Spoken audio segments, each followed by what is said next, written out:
University of Florida Baseball is on the air. To the track, to the wall, chop, chop, chop, grand slam! Today's broadcast is brought to you by the Florida Department of Highway Safety and Motor Vehicles. Put it down and arrive alive. Florida Dairy Farmers, celebrating more than 35 years of building a strong and healthy Gator Nation.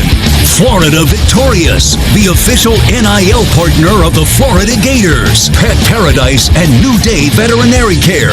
Finally, complete pet health care is here for Gator Nation. Pitch, and Donate drills one deep out towards right center field. Forget about it. Bye-bye baseball. Melvin Law, official injury and accident law firm sponsor of the Florida Gators. Davis Gainesville Chevrolet on North Main Street, the home of volume pricing. Steve Spurrier's head beer coach 1966 lager. Made by Gators, for Gators. Please drink responsibly. And by UF Health. Injuries aren't convenient, but UF Health Ortho Care is. Pitch is lined back up the middle. Base hit, baby. We're going home. Now let's go live to the ballpark. All right, Gator Nation, time for the postseason. A new season begins today as Florida has gotten the 2 seed in the Coastal Carolina Regional. We're about 30 minutes or so from Myrtle Beach, and we'll see if the Gators are feeling like they are on a little vacation as they try to get through this regional, but certainly a tough regional at that, as Coastal is the 1 seed, and then today's opponent, East Carolina, which there's a lot of fans that have made the trip over for this one. Fairfield, the 4 seed, and then the winner of this one, of course, moves on to a super regional. Well, the Gators had to do this route a season ago, yet the 3 seed out in Oklahoma State, and Florida able to manufacture and maneuver their way through that one. So we'll see if that can happen again. Hi, everybody. Jeff Cardozo here with you. Steve Russell alongside. Both teams getting announced right now here at Springsbrook Stadium, Vrooman Field, on the coast or on the campus of Coastal Carolina. And Steve, it's a new season. The 30-game grind of the SEC is over. We know Florida's success, winning the last 6 series, finishing off at 15-15 in the league. There were certainly the question marks of whether or not Florida would host. They don't get that opportunity to host, but in a nice situation here against a 2 seed, and didn't have to necessarily travel all too far. Yep, that certainly helped. And, these 2 teams kind of mirror each other in terms of how they got here. East Carolina in the American was just 13-14. They were below 500, but they got hot in their tournament, and that's what propelled them here. And obviously Florida, the first ever SEC team to reach a regional after starting 2-10 or worse since the SEC expanded in 1992. So they got hot at the right time as well. So 2 teams coming in here that recently are playing pretty good baseball. 17th straight appearance in the postseason for the Florida Gators, all under Kevin O'Sullivan. Sully, of course, now in his 18th year, but there was no postseason for the year of 2020 and COVID. So there is that consistency you want. If the Gators can make it through the regional and super regional, then that would be Omaha for the 10th time in the last 15 years. So I think there's a lot of teams that were probably afraid of Florida, knowing the postseason success, knowing what was going to happen, and we'll see if the Gators can continue that postseason success. This will be the 226th all-time game in a regional for the Gators. Florida is 137 wins, 88 losses in the NCAA tournament. We'll take a break, come back, and get you ready for this first game of the regional on the Gator Sports Network from Learfield. To all our Gator baseball fans listening in, stay in the game and play by the rules. Put down your phone and set aside all other distractions. One text takes your eyes off the road for about 5 seconds. At 55 miles per hour, that's like driving around the entire diamond with your eyes closed.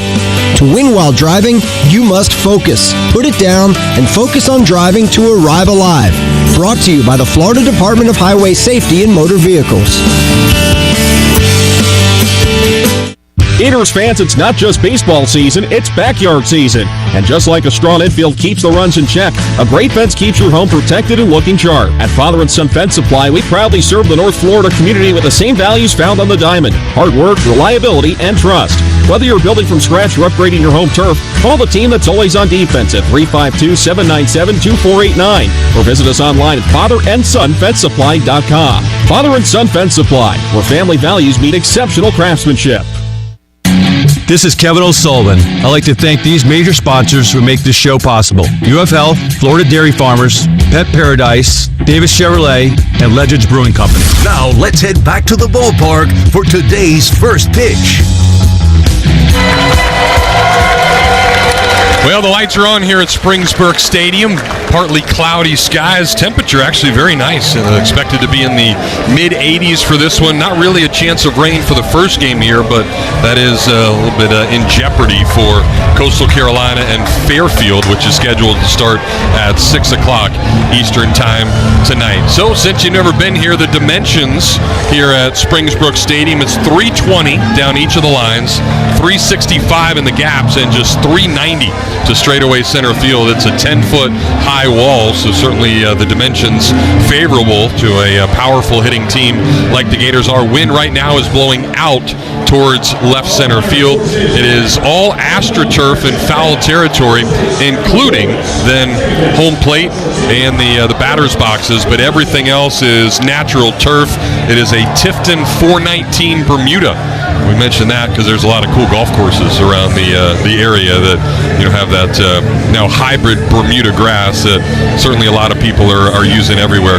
Well, Steve, a new season, and the Gators have had some time off now after playing over a week ago, so the longest time off of the year. It does allow guys maybe to get rested, and I think out of all this, maybe gives Brendan Lawson a little time to take some breeze breaths. I mean, that's a guy that I think if you look at what this offense needs, especially still without Colby Shelton, Lawson's got to get going again. He does, and it's a shame because the thought was that Shelton would be ready, but he's not quite there yet, so unavailable. And Lawson's just 4 of his last 30. And there's a couple of guys in the lineup, Jeff. Yost has been struggling. Sears been struggling. But what's picked them up? The timely hitting and better pitching. And, you look at East Carolina, again, they didn't have a great regular season. Got hot in the tournament, but their best arm, Ethan Norby, out there today. He's just a sophomore, but he's capable of having a good game, just as Liam Peterson is. Yeah, the Gators will go with their number one in Liam Peterson. Certainly a guy that is facing a lineup that's not all that special. East Carolina hits 275 as a team, and the only guy in the lineup's hitting over 300 is almost hitting 400. That's their leadoff freshman, Braden Burris. So that's the one guy you certainly have to be weary of. But other than that, if Peterson can be effective, it could be a really good afternoon for the Gators. And for those unfamiliar with regional play, the Gators got to win this one, then you got to win another one tomorrow. That big one is tomorrow. The team that goes 2-0 is really in the driver's seat, has to win just one more time.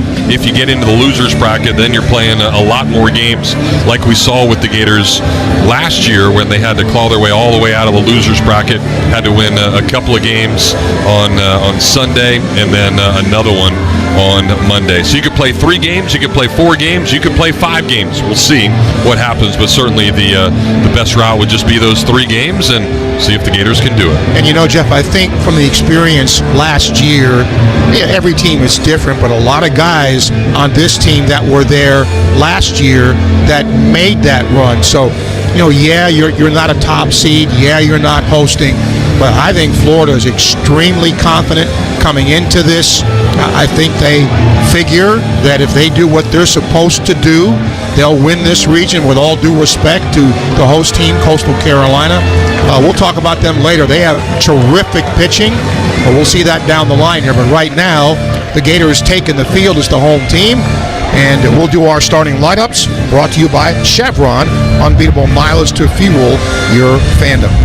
For East Carolina, Braden Burris, the second baseman, leads off. Jack Herring, the right fielder, bats second. At shortstop, Dixon Williams hits third. John Collins, the DH, bats fourth. Riley Johnson in center field bats fifth. Colby Wallace at third base hits sixth. Austin Irby at first base hits seventh. Alex Peltier, the left fielder, hits eighth. Walker Barron, the catcher, hits ninth. For the Gators, pretty familiar lineup now. Bobby Bozer leads off, plays shortstop. Brendan Lawson at first base bats second. Ty Evans, DHing today, hits third. Brody Donay behind the plate bats cleanup. Blake Sear in left field bats fifth. Hayden Yost in center field hits sixth. Ashton Wilson, the right fielder, bats seventh. Landon Stripling, the third baseman, hits eighth. Justin Nadeau, the second baseman, hits ninth. And pitching for the Gators, Liam Peterson, 8-3, 4.10 ERA, his 15th start. 68 innings, 62 hits, 31 earned runs, 32 walks, 95 strikeouts. Team's 239 against him. He is widely regarded as one of the top draftable pitchers in next year's draft, which is great for next year. But, I mean, he's got every tool. If he's right, he'll be tough to hit. Sunshine here. As Jeff mentioned, wind blowing out towards left field. Pretty good crowd here.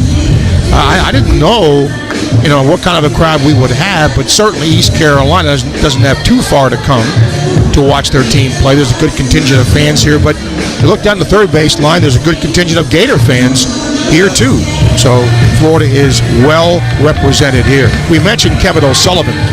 Cliff Godwin has been around for a while too as their head coach, and he's done a good job with the Pirates. All right, set to start this regional. Crowd's into it. So are we. Start the play-by-play. Here's Jeff. All right, Steve, thank you very much. An early start, so those of you at work right now, and turn the sound up. The boss will let you, or if you are the boss, then tell the...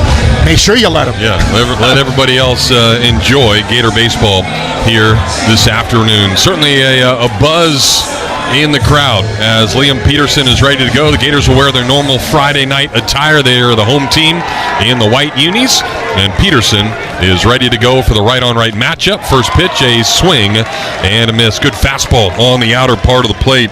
We mentioned Braden Burris, just a freshman. He's only 5'9" and 185 pounds, but he had a heck of a freshman year. He's from Snow Hill, North Carolina, and he is leading all freshmen in the country in batting average at a .392 clip. Squares the bunt here and pulls it back on a fastball that misses up high to even things up at a ball and a strike. Burris didn't start at the beginning of the year, but certainly has proven that he should be in the lineup. He has made 47 starts in their 57 games. Tries to bunt his way on, gets it down. Donay has it, and his throw is not in time. He was a little high, and Donay really wasn't aggressive in getting out there to do it, so it's a bunt base hit, and Burris is the first man on here in the ballgame. Two factors, Jeff. You just said one of them. Donay was not aggressive, and the ball took one more little hop. If he gets out there and fields it aggressively without that hop, I think they throw him out. But because he took that little stretch and he can run, he's aboard. Burris has 16 steals on the year, and Peterson's going to check him out, forcing him to dive back in. ECU also wearing white pants, but they've got black tops with ECU written across the chest in gold letters as Jack Herring, left-handed hitting right fielder. There goes the runner already. Donay's throw is good, and it's not in time, though. Bozer is looking into the Gator dugout, and it looks like they might try to appeal this already. The second base umpire is Alex Ortiz, a name that the Gators aren't familiar with, but certainly you're familiar with the home plate umpire, Jeff Head from the Southeastern Conference. Another SEC umpire, Eddie Newsom, is a third base umpire today, and Alan Gorwitz is over at first base. So already an appeal and a challenge, and Jeff Head, the crew chief, and Alex Ortiz, the second base umpire who made that call, will go up under the helmet. Naked eye, Jeff, I thought he was out. I think he just got a bang-bang play, but I thought they just got him. And East Carolina, though, is doing what I think they need to do here. They need to be aggressive early, and they've been that right from the get-go with that bunt, and then with a guy who has 16 steals, run him. So I like what the Pirates have done here early, and let's hope. That's pretty close. We're getting a replay. That's darn close. But again, you got to have video evidence to change the call. Yeah, and honestly, I think he's safe. I think he, with one of those slides like we've seen Ashton Wilson use this year, was able to manipulate his body, not get tagged at first, got the arm in there, and then Bozer tagged him about chest high. The throw was really good. It was about chin high right to Bozer, but he went and got it and then had to bring the glove back and try to apply the tag. So you see the right arm touching the bag before Bozer is able to touch his body, and I think Alex Ortiz did a really nice job. He was right on top of it. Yeah, I think fast motion, the throw beats him, but I think what you said, Jeff, he sneaks in there. So here comes Jeff Head.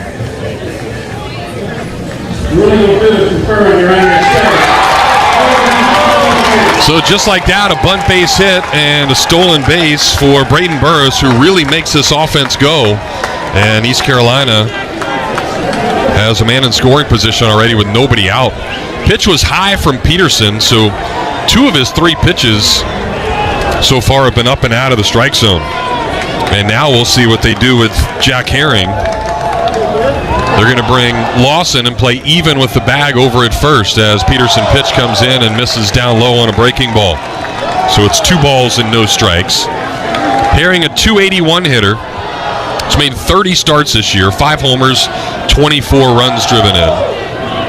Does not strike out a ton. Stands as deep in the box as you can get. Peterson a couple of looks out to second, now to the plate, and that fastball will catch the inner part of the plate at 94 miles an hour for strike 1. Herring at .818 OPS for a team this year away from their home ballpark, went 12-10. 2-1 pitch is high again. Peterson's having some issues right now of bringing the ball down into the zone, and that 93-mile-an-hour heater stays high for ball 3. And squaring the bunt, you're giving up an out with a guy who's struggling to throw strikes.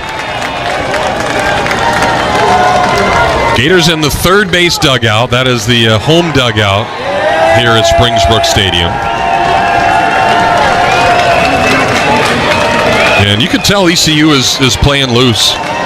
Their dugout's all up on the top rail. They're screaming and yelling. Fans are into it, and the pitch is fouled off towards that first base dugout, right to the back of it on a 94-mile-an-hour fastball. So that'll bring the count full 3-2. And Herring knows he just needs to do his job here, hit the ball to the right side.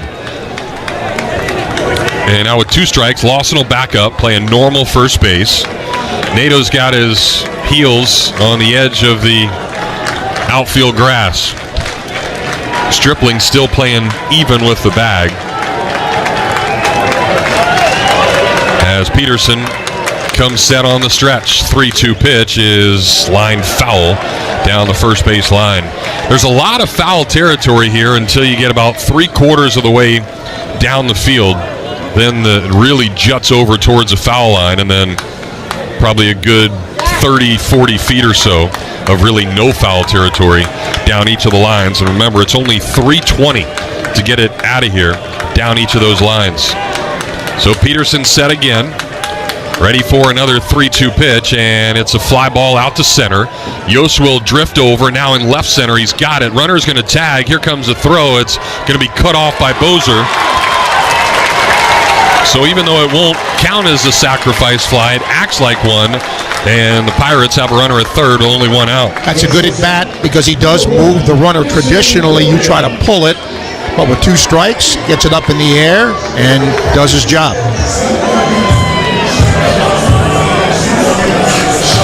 So now Dixon Williams, another lefty.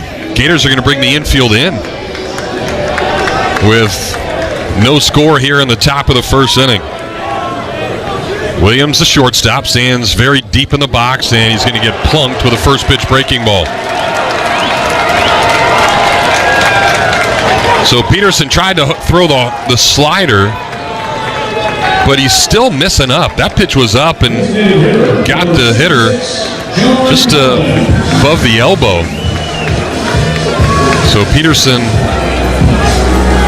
still trying to settle in here, and now Kevin O'Sullivan wants to make his way out to the mound. So already a visit. You look at Liam Peterson last year. He made 4 starts in the NCAA tournament, and he was not good. In 9 innings, Peterson gave up 11 hits with 10 runs and 15 walks with just 14 strikeouts. He had an earned run average of an even 10 in those 4 starts, and he started more than anybody in the postseason last year. Of course, it was him, it was Coppola, and it was Kaggs. Kate Fisher also got a start. Clemente got a start in the postseason. But plenty of experience for Liam Peterson. And certainly an atmosphere like this on the road, not even playing the home team right now, shouldn't be much of a factor. So mound meeting is over. Brody Donay steps in front of home plate, and he'll flash some signs what the Gators will do if Williams tries to run. And he's got 22 steals, so he is certainly capable. He's got a big lead over at first, and he fakes like he's going, and there's a big swing and a miss for the DH, John Collins. Collins, a big guy with a weird number. 6'3", 230-pound grad transfer from Boston College. Wears number 66. Right on right matchup. Another breaking ball. It's a squeeze play. Peterson has it, flips to Donay, and they lost the ball. Donay had it in his glove, but the slide from Burris knocked it out. And Burris has just created a run for the Pirates on a play that easily should have been made, and Donay just couldn't hang on to the baseball. Yep, the Gators have not made fundamental plays. Donay with the bunt, not getting out aggressively and making the play. So there's still a place for small ball with all these home runs being hit. ECU's done it well. So you already see the loss of Luke Heyman, and we knew that was going to be a question mark heading into the postseasons. As now the 5-hole hitter steps in. It's Riley Johnson, another lefty, and he'll take ball 1 down. So the Pirates have first and second, only 1 out, and already 1 in here in the top of the first inning. Peterson a couple of looks to second, now to the plate, and that breaking ball will miss. Down low for ball 2.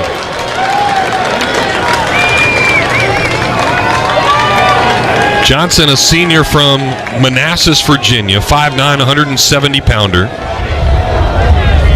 Just a 268 hitter on the year. And he'll swing and miss at a good fastball at 95 on the outer part of the plate. Johnson has not grounded into a double play all season long. But he has also not played a bunch. This is just his 17th start of the year. Another fastball, that's lined into right field. That's going to be a base hit. Wilson will come get it quickly. They'll have to hold the runner as he hesitated, waiting to see if that line drive was going to be caught. But it's another base hit, and now the bases are loaded for the Pirates with still only 1 out. That was a bad read, though, Jeff. I think it didn't look like Nando was going to get close to that ball. And he hesitated, as you should. You don't want to get doubled off, but it looked like he had no chance to catch it. I think the Gators caught a break there.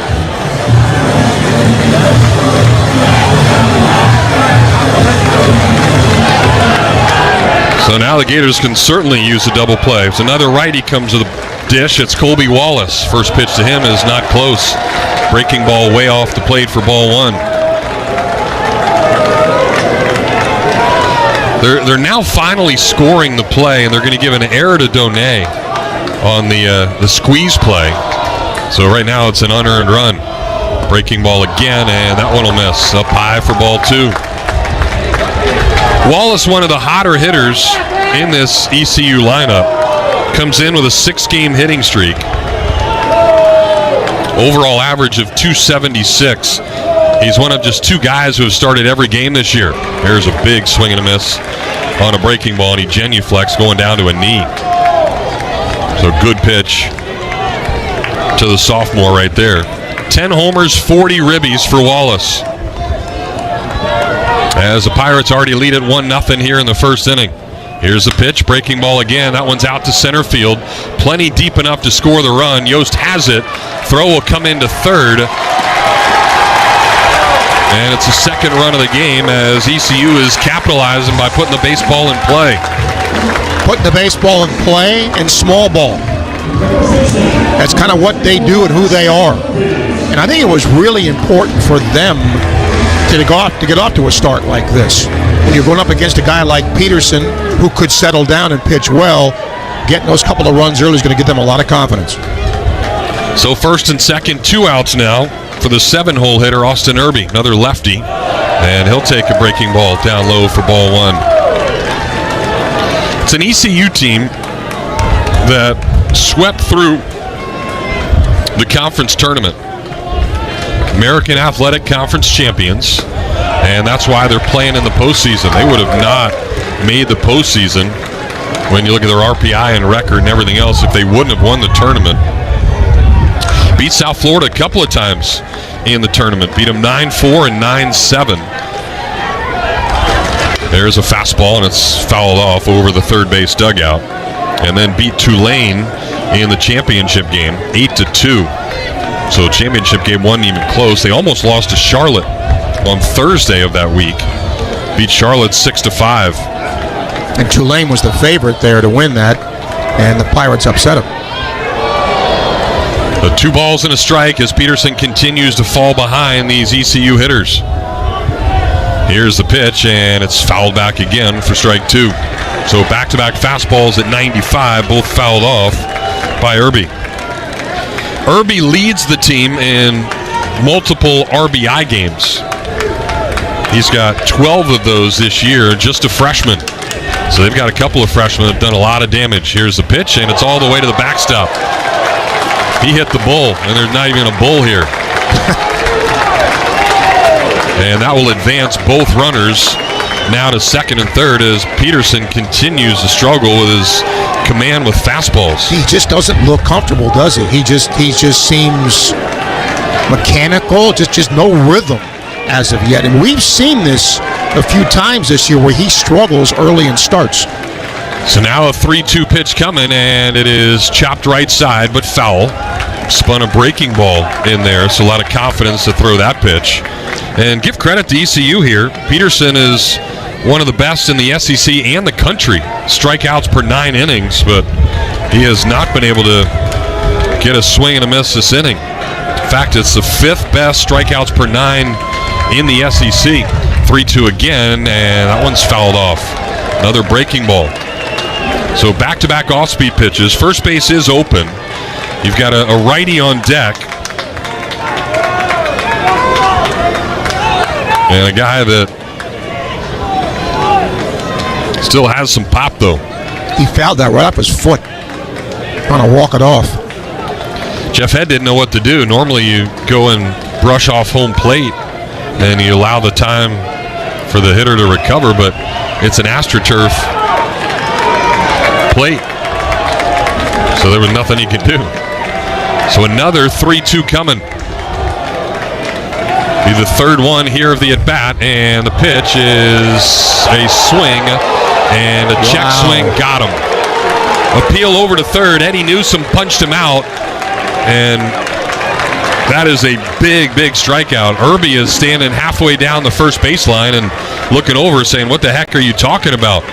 So good that the Gators got that call, but not a good first inning, as the visiting team, Eastern Carolina, has scored the first 2 of this ball game. So Florida will be chasing runs when we come back to the bottom of the first here at Springbrook Stadium. You've been putting back a few, and a few becomes a few too many. For a moment, you think of calling for a ride, but nah, you live nearby. What's the worst that could happen? You get pulled over, your insurance goes up, you lose your license, you total your car, you kill someone. The results of driving drunk are tragic. That's why law enforcement is out there looking for impaired drivers to save lives. So if you think you're okay to drive after a few drinks, think again. Drive sober or get pulled over. Paid for by FDOT. Whether it happens on the pickleball court, the soccer field, or when stretching the limits of your yoga flexibility, injuries aren't convenient, but UF Health OrthoCare is. Now with locations in Gainesville and Ocala, our board-certified specialists provide the expertise you need to get moving again. Don't let a sprain, strain, or minor fracture keep you or your kids sidelined. Turn to UF Health OrthoCare. Visit ufhealth.org/orthocare locations for addresses and hours. Walk-ins welcome. All the action, all season long. This is University of Florida Baseball. So the Gators already chasing runs here, down 2-0 as they grab their Louisville Sluggers for the first time. ECU has taken the field, and here is their defensive alignment, brought to you Father and Son Fence Supply. Alex Peltier in left, Riley Johnson in center. Jack Herring is right fielder. Colby Wallace plays third. Dixon Williams at short. Braden Burris at second. Austin Irby, the first baseman. Walker Barron, who has started all but 2 games behind the plate, is the catcher. And on the mound, guy with more wins and more starts than anybody on this staff. It's Ethan Orby, 7-5 record over 13 starts. He's got an earned run average of 3.81 in 82 innings, giving up 68 hits, just 22 walks, and 109 strikeouts. Opponents hit just 220 off of the left-hander. Thank you, Father and Son Fence Supply, for covering all of North Central Florida's fencing needs. Call them up, 352-855-1106. Get your quote today from Father and Son Fence Supply. You know, Jeff, with their pitching, though, their team ERA is over 5. He's got the only complete game on the staff. That's where they've struggled this year, is on the mound. They've not been very good. That complete game, though, was pretty special. A no-hitter against the 1 seed that is here, Coastal Carolina, where Norby struck out 19 guys that day. And Gators are going to have to be ready to hit. He is a guy that gets it and goes. He is ready to throw immediately when he gets the ball back. And Bobby Bozer is going to step in and take a breaking ball at the bottom part of the zone for strike 1. Norby ready to go again, and this one inside on a fastball. He's got a fastball that'll top out around 92. Kevin O'Sullivan quickly now going out to talk to Jeff Head. He wants Norby to have to slow down. He wants Jeff Head to take control of that right away. The batter has to engage, has to look up. So the Gators have told that to their hitters. Don't look up until you're ready to go, because the second you do, Norby's going to throw. And he's ready again with a fastball that paints the corner for strike 2. Get at 92 on the outer part of the plate. Bozer comes in with a 7-game hitting streak. Swings and misses at a breaking ball down in the dirt here, but he's going to reach base as it goes all the way to the backstop. A very defensive, awful-looking swing, but it pays off and gets a leadoff man on base for the Gators. Well, any way you can do it against this guy. Sometimes you need a little luck and a break, and they got one. That breaking ball, though, nasty. A lot of bite down and in. And he throws that a lot to the right-handed hitters. So here's Lawson with a guy on base. It's a cutter primarily to lefties and a fastball.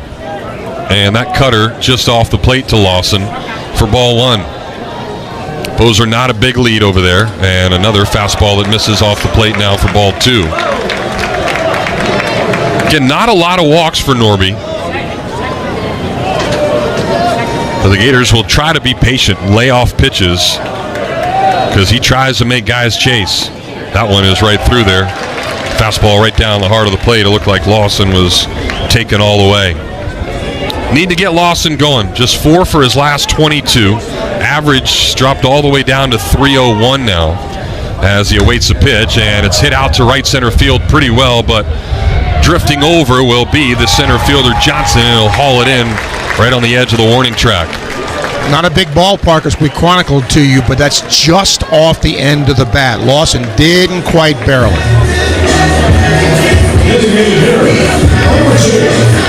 So 1 out, 1 on for Ty Evans.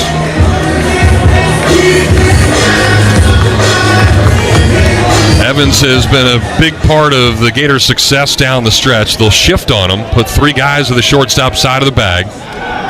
But first he'll chase Bozer back. Bozer does leave the Gators with 18 steals. But Norby, the lefty, staring at him. And a nice pickoff move is going to limit Gator activity today. Evans takes a fastball down low for ball 1. Clouds have parted a little bit. A lot of blue sky up there with those white puffy clouds. Sun beating down on this natural turf right now. As the Gators trail it 2-0 here early. Evans grounds one right into the shift. The shortstop will go to second, and they'll make the play, but that'll be it. As Williams' throw wasn't all the best, so Burris just acted like a first baseman.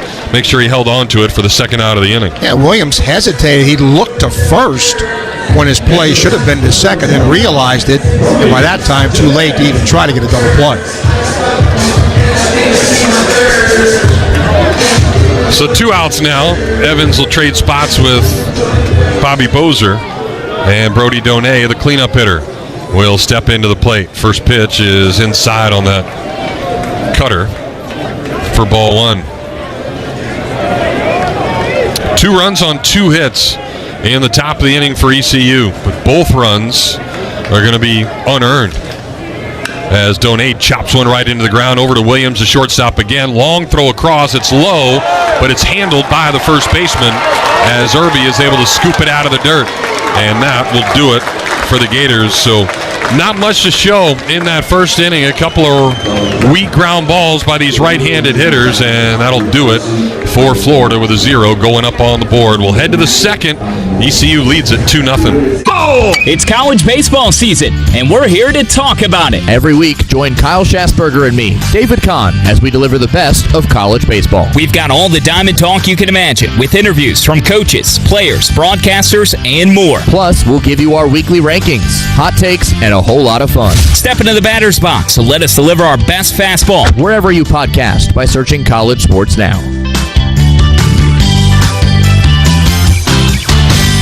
Kids ask their parents a lot of questions. Why can't people fly? Gravity. Is the moon really made of cheese? Yep, cream cheese. When can I move into a big kid's car seat? For some questions, parents may not have the answer, but that's okay. They can't know everything, but knowing the right seat for their age and size will help protect them in a car crash. Find out more at nhtsa.gov/the-right-seat. Where do babies come from? Good luck, Dad. A message from NHTSA and the Ad Council.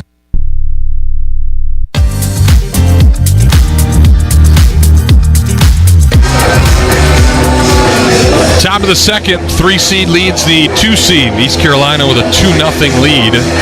Alongside Steve Russell, Jeff Cardozo here with you. Baron Easterling is our producer. Thanks for joining us here on this early start Friday afternoon game. 12 o'clock for the first one, 6 o'clock for the second one, and that will be the schedule for today, tomorrow, and Sunday, with the if necessary day on Monday. Best time of year. Whole bunch of teams across the country getting after it with a chance to be one of the 8 to get to Omaha, and certainly has been a big part of what the Gators have done. 9 of the last 14 years, Florida has made that trip. All right, Peterson back to work. He's still missing up. Fastball up high. Ball 1 to Alex Peltier, right-handed hitter. Peltier just a 205 hitter on the year. He squares to bunt, pulls it back, and he'll take a fastball that catches a corner, evening things up at a ball and a strike. Just 2 homers and 9 ribbies for him, and this is a guy that's got 132 at bats, so not a lot of pop here in the 8-hole as he gets ready for the 1-1 pitch, and that slider will miss way off the plate for ball 2. Peterson threw 28 pitches in that first inning, giving up a couple of hits. There's a good fastball that'll hit the inner part of the plate at 94 and even things up at 2-2. Peterson faced 7 guys in that first inning. Now ready. 2-2 pitch is a little chopper over to first. Lawson has it, no problem. He'll flip to Peterson covering, and an easy first out. Start the second inning. Well, better by Peterson that time.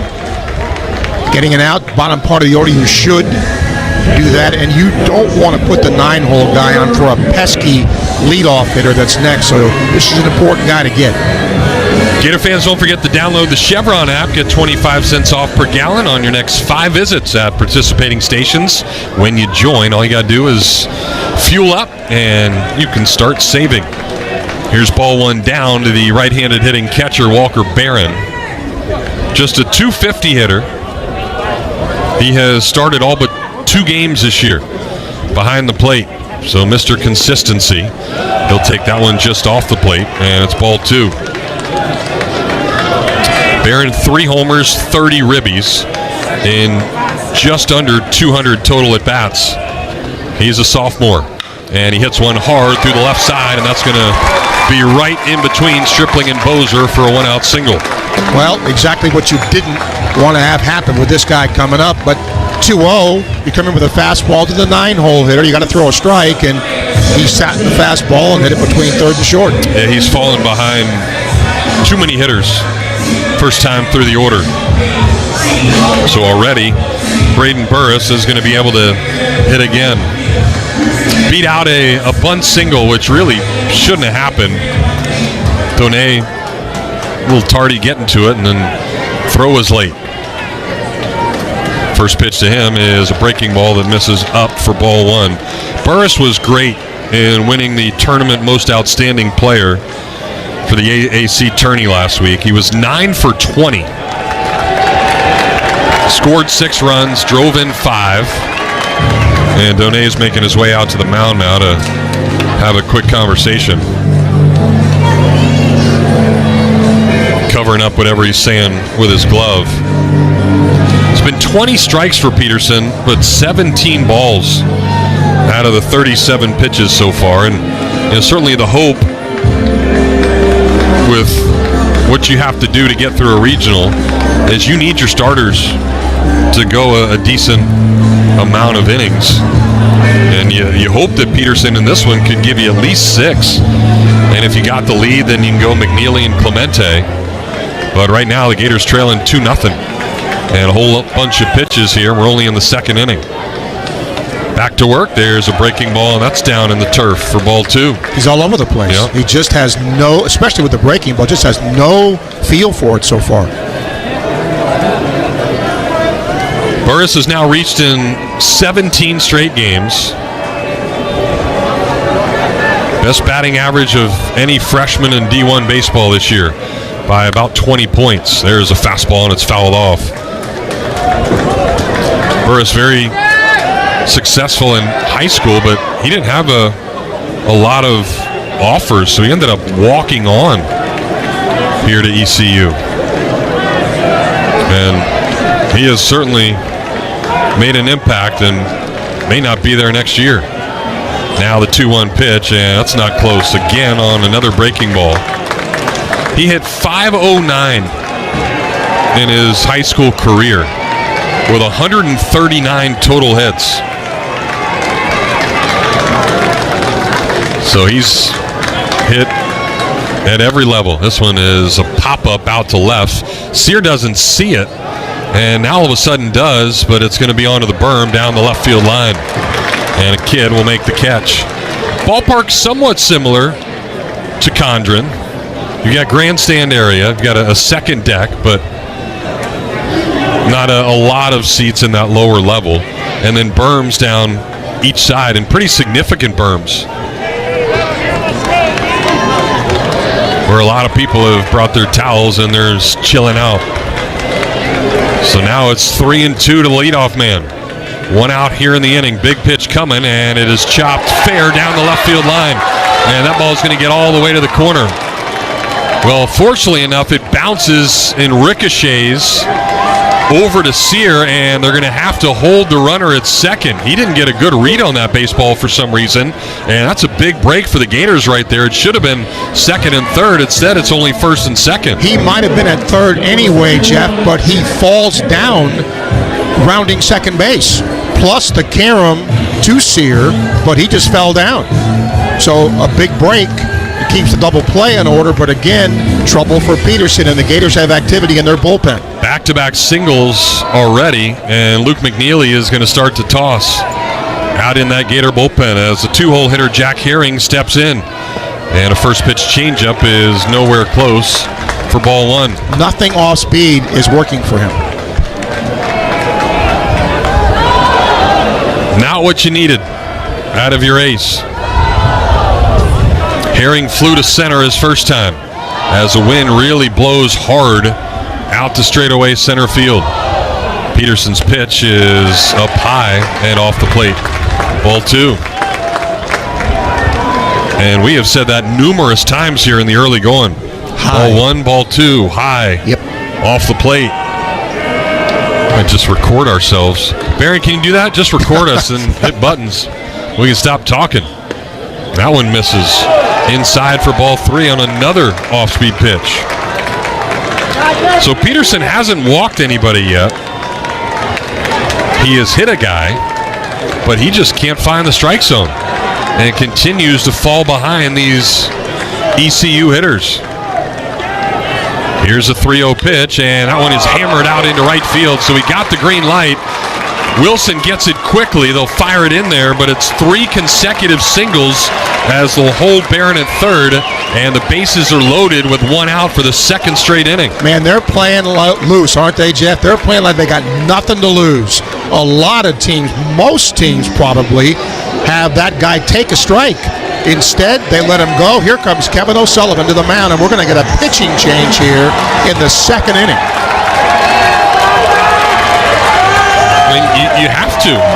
You know the importance of this one, and by limiting at least Peterson's pitches, he can come back in a couple of days if the Gators can come back and win this one. But you certainly can't afford to keep giving up runs here in the early going, especially knowing what's on the other side and Ethan Norby and how good he's been. So already a Meldon Law call to the bullpen as Liam Peterson can only get 4 outs here this afternoon. Bases loaded, 1 out here for ECU. They've got their 3-hole hitter coming up, and Luke McNeely coming out of the bullpen. We'll give you his numbers when we come back on the Gator Sports Network from Learfield. Gator fans, are you tired of boring beers that are as exciting as a sack bun? It's time to shock your world. The new look Shock Top Belgian White is as smooth as a double play and hits harder than a Gator Grand Slam. Brewed with real orange peels and coriander, Shock Top Belgian White is unfiltered like your trash talk and will take you to a way out world with every sip. A new look with the same great taste. Smooth and refreshing and ready to play ball. Shock Top Belgian White. Shock your world. Shock Top Belgian White, Portland, Oregon. Please drink responsibly. 21 and up. Hey Gator fans, being a part of Gator Nation means no matter where you go, you and your pets are part of the Gator family. That's where Pet Paradise comes in. At each resort, their pet-obsessed staff is ready to help your pet feel right at home. New customers can try Pet Paradise for free with 1 free stay or play reservation, which includes a day of camp or a night of boarding. At Pet Paradise, boarding, grooming, daycare, and training are all under one roof. Score big with complete pet care for Gator Nation at Pet Paradise. Every pitch from start to finish. This is University of Florida Baseball. Well, we're only in the top of the second. A really nice East Carolina crowd and a really nice showing by the team that's on the field for ECU right now, as they are pounding out the baseball and have knocked out the Gator East, Liam Peterson. So Kevin O'Sullivan goes to the bullpen quickly to bring in righty Luke McNeely. He's been good recently. His ERA 4.65, 5-2 on the year, 27th appearance with a save, 50 and a third innings, 41 hits, 26 earned runs, 21 walks, 71 strikeouts. Teams just 224 against him. And you know, Jeff, you know this from your playing days. Sometimes it isn't the record, it's when you catch a team. How well are they playing? East Carolina limped into the conference tournament. They were not playing well, but they got hot, and it looks like they're carrying that momentum here early. And they lost 2 out of 3 to USF to end the regular season, but then got USF twice in the conference tournament. sweeping all 4 games to get here. Well, it kind of reminds me of the movie Armageddon when they're up there in space and the asteroids coming. And they ask one of the astronauts, "Hey, what's the worst thing that you can imagine?" And he, of course, gives his answer. This is the worst thing that you could even fathom for the Gators right now. But they're a double play away from having it turn around. But facing a really good hitter, the 3-hole hitter in Dixon Williams, a lefty. McNeely's first pitch is a good breaking ball, swing and a miss for strike 1. This is a very aggressive ECU hitting team, too. They swung at a lot of first pitches when they were in the zone. But Peterson missed the zone too many times. Williams was hit by a pitch his first time. Another breaking ball, swing and a miss, strike 2. Back-to-back nasty sliders from McNeely. And Williams wasn't even close to either of them. Williams struck out 45 times this year, and now Cliff Godwin wants to have a conversation with him. He's one of the few guys in D1 baseball that's the head coach and still coaches third base. A lot of success for ECU, but this is now their 35th regional appearance, and they have still never made Omaha. In fact, they has the most postseason appearances of any D1 baseball team without making the College World Series. So Godwin done chatting with Williams, and we'll see if McNeely can throw him one more good breaking ball. Way ahead in the count here, 0-2. Here's the pitch, and it's a fastball. He's a little tardy on it, and it's down the left field line onto the berm. So they tried to surprise him with a fastball there, and Williams able to get a piece of it. I wouldn't think another one here, would you? No, no way. No. Come back to that breaking ball and see if you can get him. Long hold, and now the 0-2 pitch is off the plate. Tried to throw that breaking ball, but not nearly as good, and it just spun, staying away from the left-handed hitter. Williams was on the AAC All-Tournament team. 13 homers on the year. The 1-2 pitch, fastball wasted up and away, and he didn't chase it. So from 0-2 to now 2-2. And a good timeout there by Godwin. McNeely ready. 2 balls, 2 strikes. The pitch is slapped foul right over Godwin's head. He has to duck down under it in the third base coach's box.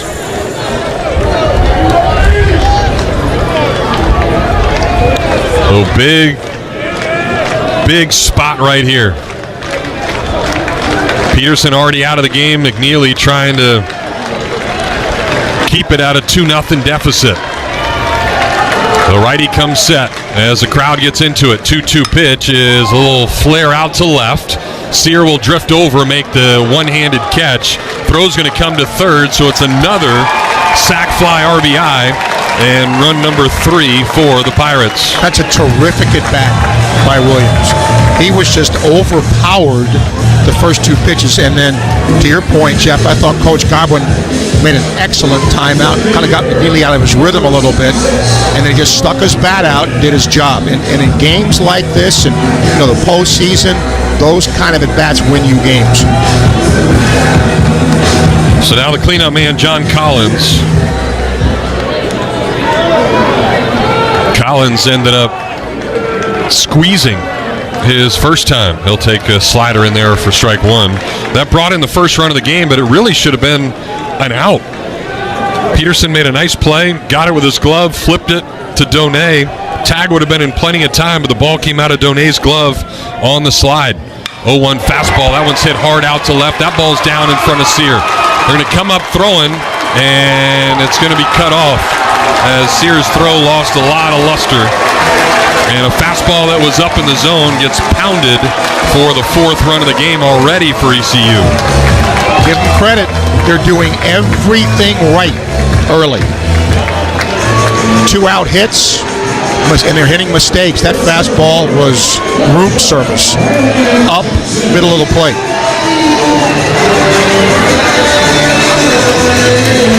And this has been a big problem for the Gators this year, just the inherited runs. And them scoring. Florida has not done a good job of just putting out the fire coming out of the bullpen. McNeely back to work, now facing the lefty, Riley Johnson. And the center fielder will take ball one down and in.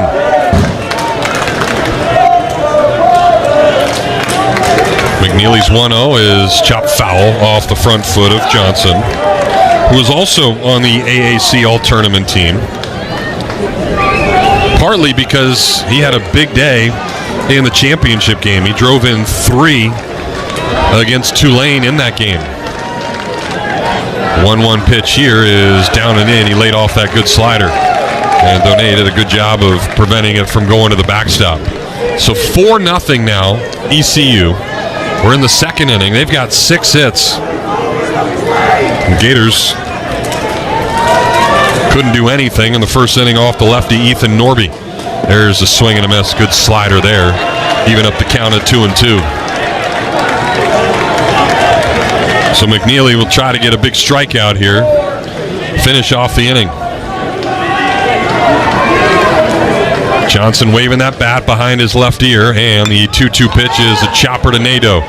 2 easy hops, and the throw over to Lawson in plenty of time to retire the side. But 7 more come to the plate. That's happened in each of the first 2 innings. And each of those innings, ECU has scored a couple of runs. So Florida continues to chase. As we go to the bottom of the second, it's 4-0 Pirates. College softball season is in full swing, and we're just the ones to talk about it. Join me, former Florida Gators All-American Amanda Lorenz, and my co-host, Jenna Becerra, every week as we deliver the latest in college softball on the D1 Softball Podcast. We've got all the latest, whether it is in the circle or in the batter's box. We have interviews with coaches, players, and more. We'll go through the week's top 25 poll and give our insights, as well as our plays, wins, and whiffs of the week. Let us get you in the know on all things college softball. Listen on d1softball.com and the Varsity Network app. College sports fans now have access to hundreds of weekly podcasts that zero in on the college sports world. Now available in the Varsity Podcast Network and part of the new Varsity app. The app is free and available from wherever you get your favorite apps. Download the Varsity app today to have access to hundreds of national podcasts, as well as your favorite team-focused podcasts. The Varsity Podcast Network, now available for free on the Varsity app. Download from the App Store and listen today.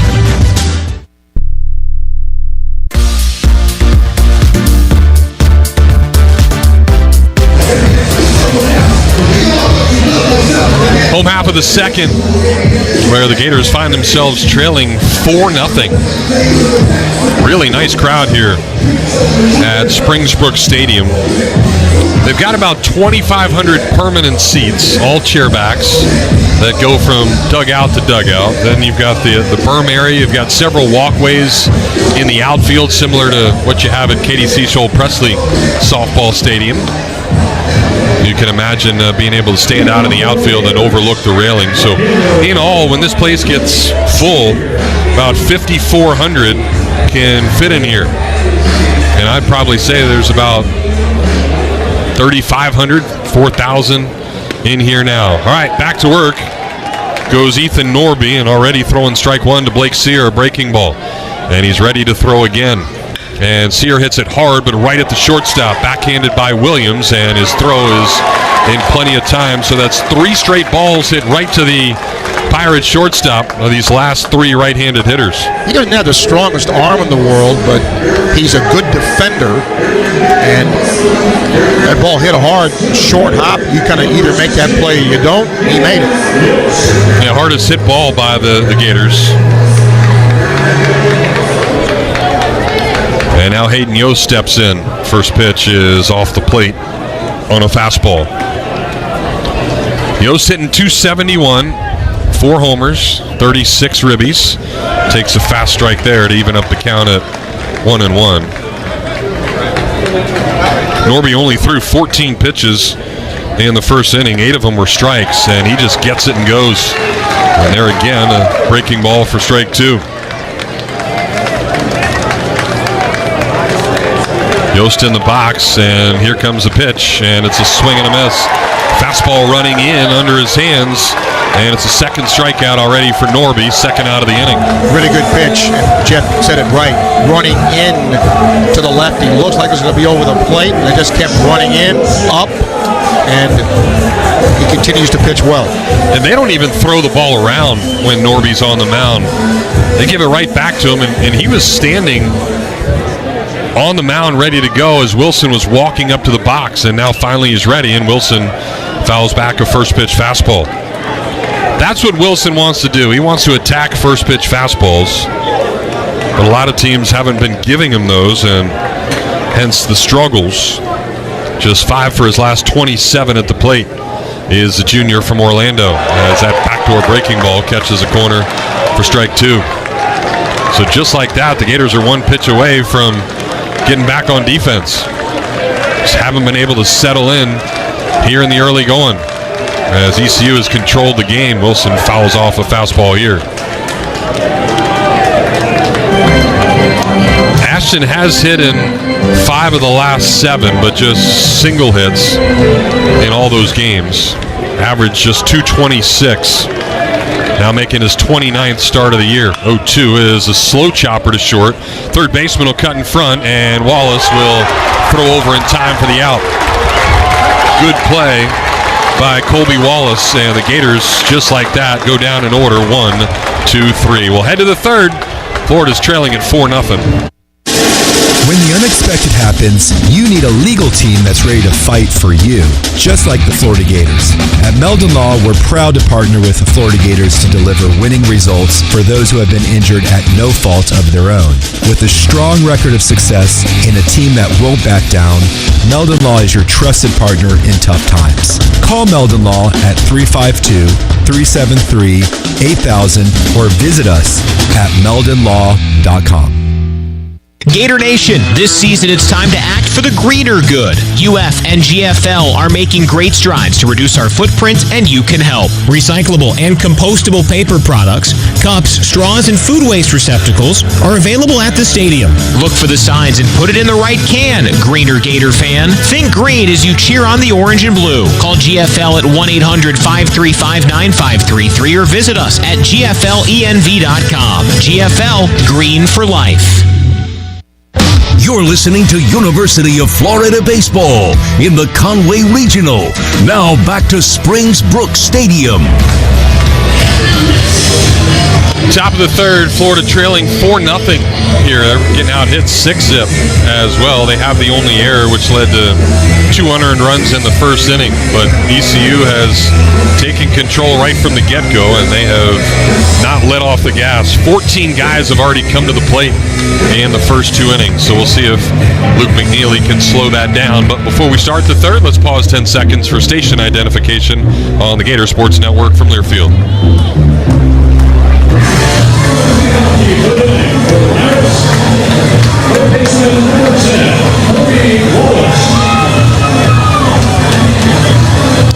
Alongside Steve Russell, Jeff Cardozo here with you. Baron Easterling is our producer on what is starting to be hot Friday afternoon here, about 15 minutes or so, to the west of Myrtle Beach, home of Coastal Carolina. It'll be Wallace, Irby, and Peltier, 6, 7, and 8 in the order, as the first pitch breaking ball is fouled off down the left field line. ECU continues to stay aggressive as we hand things over to Steve Russell. Oh, one is a ball. One ball, 1 strike. 4 runs, 6 hits for ECU. McNeely's pitch popped up right field. Wilson should catch it easily, and he does for out number 1. You know, the thing, Jeff, I think, if I'm Kevin O'Sullivan, they've been kind of blitzed here early, but it's just a 4-run game with plenty of time. But just, you got to give the Pirates credit. They came out aggressive. And they've got their guy on the mound. I think if it's somebody else, you'd probably look more comfortable, but Norby has gotten the job done, won a lot of games. Austin Irby, the first baseman, struck out his first time. Pitch to him is a fastball strike.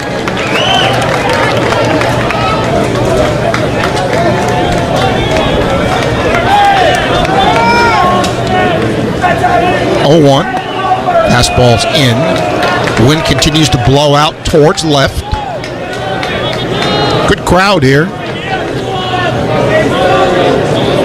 Watching the first game of this regional. 1-1 is lined to center for a base hit on a hanging breaking ball. Almost ripped McNeely's head off.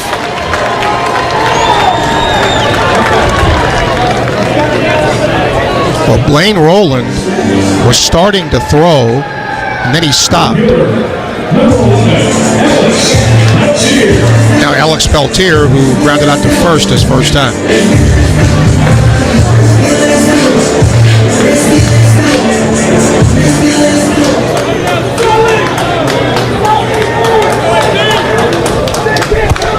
Stretch and pitch is a ground ball foul left side.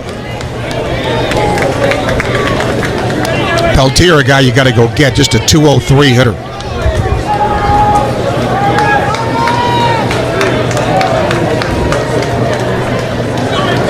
Nothing.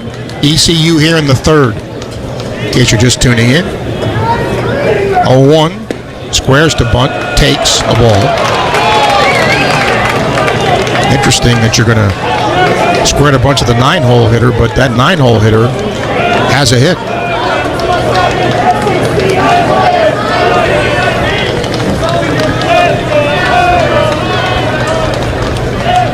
One squares again, takes ball 2.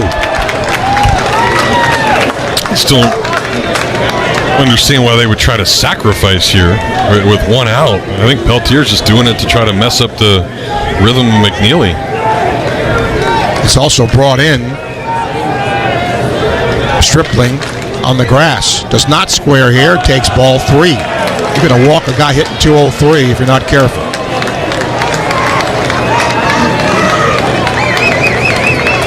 I'd take this pitch. 3-1. Here it is. It's ball 4. And not even close either.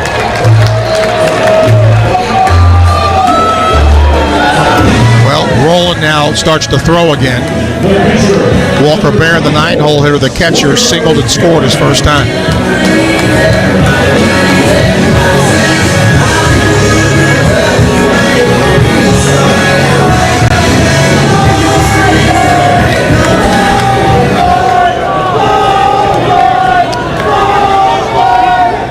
Stretch and pitch, swinging strike on a breaking ball.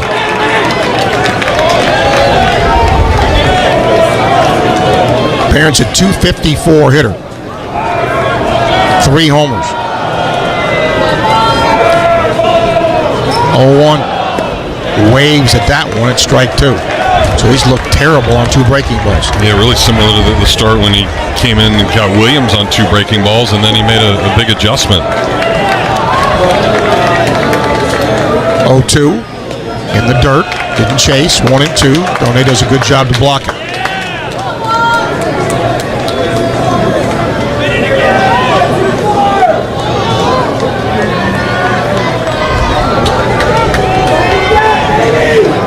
One-two in the dirt, gets away.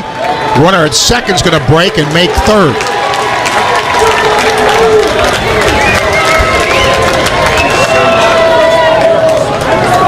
Well, big because now the fly ball comes back into play, and they've already done a good job with a couple of times putting the ball in play. Guy on third, less than 2 outs. Peltier at first has 8 steals.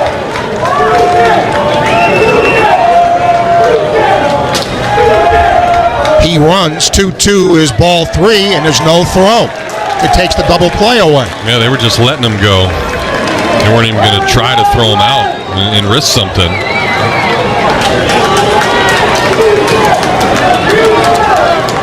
So from 0-2, it's 3-2. Stretch and pitch, swinging strike 3, got him on a breaking ball.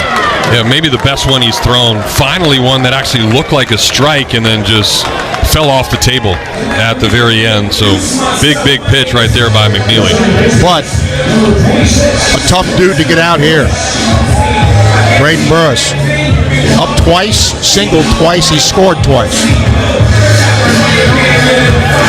And they're going to walk him, I think. Yep, they are. Well, and you have to. First base is open. And I think that's, again, why the Gators weren't necessarily worried about the guy going to second base, because you had that option if you could get out the 9-hole hitter. So everything has worked out the way that you've wanted to. I mean, he's hitting 100 points better than anybody else on this team. Jack Herring flied to center and singled. He's a lefty. Big spot in this game. Gators already trailing 4-0 here in the third. Pitch is a ball. And Steve, it's the third straight inning that they've loaded the bases. Yep, they put continuous pressure on Florida. 1-0. Checked his swing. Did he go around? He did. A ball and a strike. Every inning's been long, and every time the Gators have come to the plate, it's been quick. What seems like under 2 minutes. Now the 1-1. Down low, 2-1.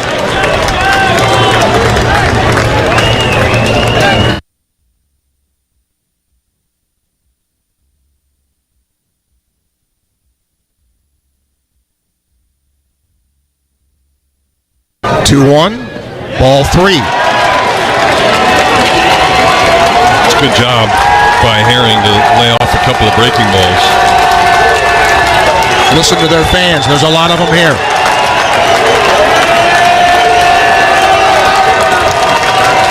Three and 1. Herring's a .285 hitter with 5 homers. 3-1. Strike 2 on a pitch that looked high. Got away with that. Wow. You might look back on that later on as a big call, depending on what this pitch is. 3-2. Swinging a foul. He just got a piece of a breaking ball. You see, as I look around, too, I think what's happening is, the home crowd of Coastal Carolina, even though they're not playing yet, there's a lot of people here that have tickets. They're rooting for ECU as well. They don't want the Gators to win and have the 2-seed win. So Florida's a significant underdog. 3-2 again. Runners go. Pitch. Fouled away. It's 2 good breaking balls by McNeely. Forced to throw a strike, and he's done it each time.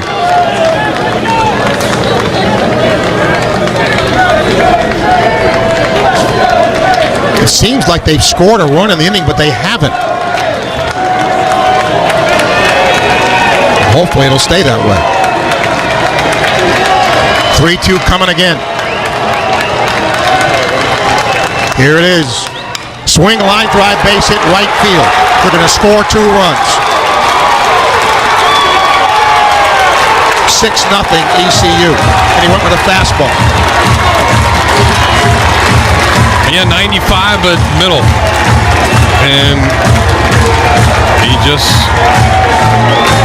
put a good swing on it. So the Gators just aren't able to capitalize on anything. ECU has taken advantage of all these mistakes, all the times that Florida has fallen behind in the count. And McNeely had only given up 1 run over his last 6 outings. And he can't get the job done here this afternoon. Another Meldon Law call to the bullpen. We'll tell you who it is after these messages on the Gator Sports Network from Learfield. When the unexpected happens, you need a legal team that's ready to fight for you, just like the Florida Gators. At Meldon Law, we're proud to partner with the Florida Gators to deliver winning results for those who have been injured at no fault of their own. With a strong record of success and a team that won't back down, Meldon Law is your trusted partner in tough times. Call Meldon Law at 352-373-8000 or visit us at meldonlaw.com. Gator Nation, this season it's time to act for the greener good. UF and GFL are making great strides to reduce our footprint, and you can help. Recyclable and compostable paper products, cups, straws, and food waste receptacles are available at the stadium.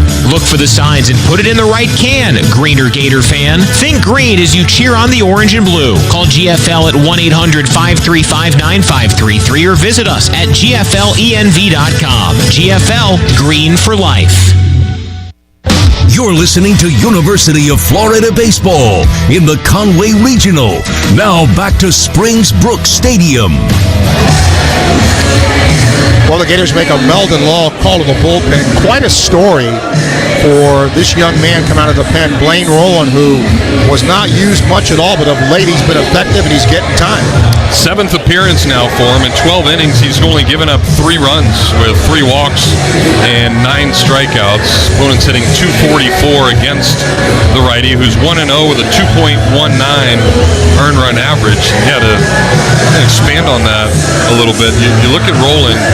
He pitched at UCF for the first time. That was back on March 4th. And then he didn't pitch again till Arkansas, which was a month and a half later. And then he has now appeared not only against Arkansas, but South Florida, Texas, Alabama, and South Carolina, giving up runs for the first time in that last appearance against South Carolina. But that game was certainly out of hand, and he came in and did a really nice job throwing 3 2/3, which is a career best. That was the last time we saw him throwing 50 pitches. Dixon Williams hit by a pitch and scored, hit a sacrifice fly.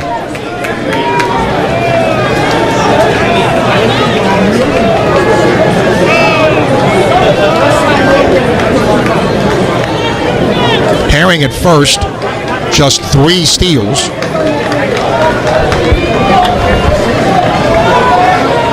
Eight hits already for the Pirates.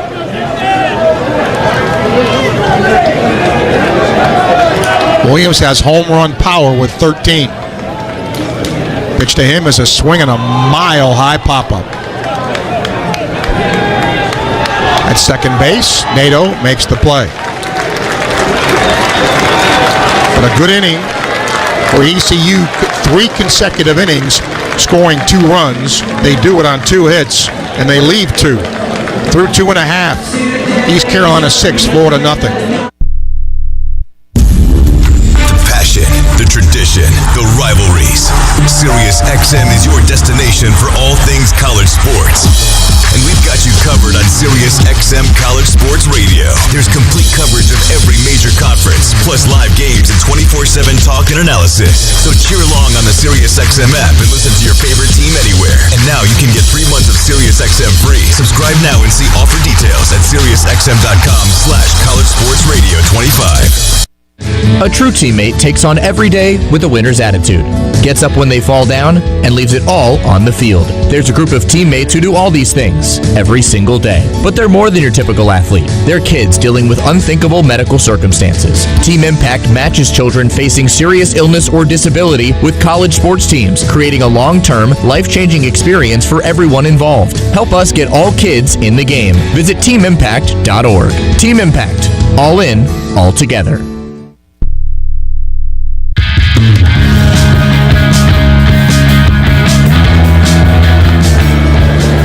Gator fans, for pet fanatics like you, there's only one place that goes all out for your pet the way that you do. Grooming, boarding, day camp, training, veterinary services, all in one convenient location. Pet Paradise and New Day Veterinary Care. Finally, complete pet health care is here for Gator Nation. Bottom of the 3rd. Gators need some runs. Trailing 6-0. Kevin O'Sullivan gathered his troops in the dugout to, I'm sure, read them the riot act. Try to get something going here. Landon Stripling will hit.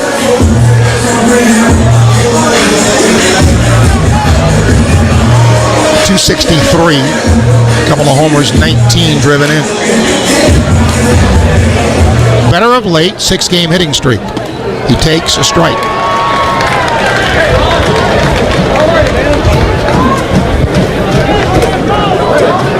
And the Gators are making a concerted effort to stay out of the box. Look at that. He's ready already, 0-1, breaking ball to ball. Watch, he'll step out for quite a bit. Really trying to slow the lefty down. Yeah, I mean, you got the clock to take advantage of. You know what it's going to be, so just take your time to get in there. 1-1 breaking ball is a strike, 1-2. But the issue is you have to be ready to then hit. Normally you can get in the box and then kind of wait and look, but by what Stripling's doing, it's like the second you look up, you got to be ready. 1-2, fastball just off the plate outside, 2-2.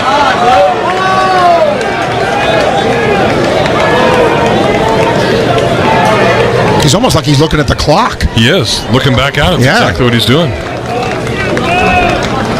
2-2, swing, ground ball left side in the hole. Long throw across is in time. They shifted on him. He hit it the other way, but they spoil it.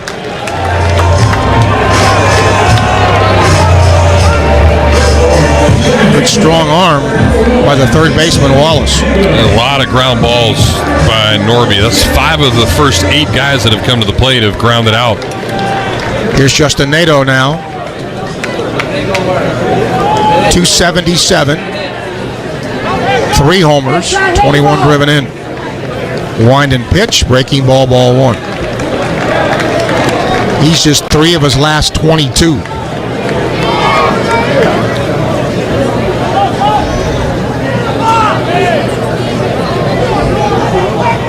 (1-0) is a strike, 1-1.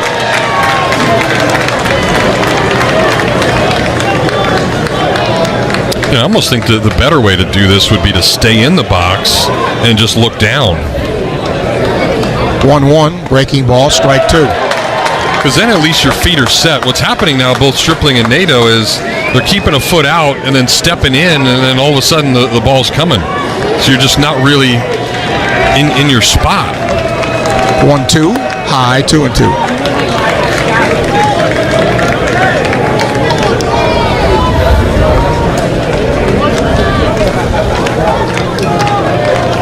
They are definitely trying to slow him down, no doubt. 2-2, swing and a miss on a breaking ball, strike 3. Yeah, it's nasty. There's a lot of movement to it. And only 78 miles an hour, so really tough left on left. Leadoff man Bobby Moser struck out his first time. 7-game hitting streak coming in for him.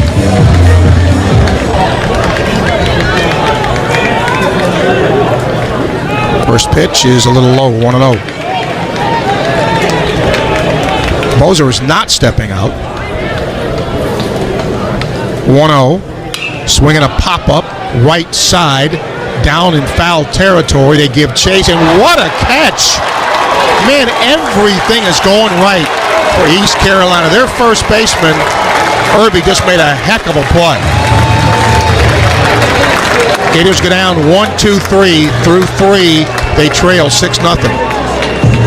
Gators fans, it's not just baseball season, it's backyard season. And just like a strong infield keeps the runs in check, a great fence keeps your home protected and looking sharp. At Father & Son Fence Supply, we proudly serve the North Florida community with the same values found on the diamond: hard work, reliability, and trust. Whether you're building from scratch or upgrading your home turf, call the team that's always on defense at 352-797-2489 or visit us online at fatherandsonfencesupply.com. Father & Son Fence Supply, where family values meet exceptional craftsmanship. To all our Gator baseball fans listening in, stay in the game and play by the rules. Put down your phone and set aside all other distractions. One text takes your eyes off the road for about 5 seconds. At 55 miles per hour, that's like driving around the entire diamond with your eyes closed. To win while driving, you must focus. Put it down and focus on driving to arrive alive. Brought to you by the Florida Department of Highway Safety and Motor Vehicles. 16 SEC championships. This is University of Florida Baseball. Baron Easterling, our producer today, alongside Jeff Cardozo. I'm Steve Russell. Wish the news was better. But early here has been all East Carolina. They lead 6-0 as we start the top of the fourth. And they've just chipped away. 2 in the first, 2 in the second, 2 in the third.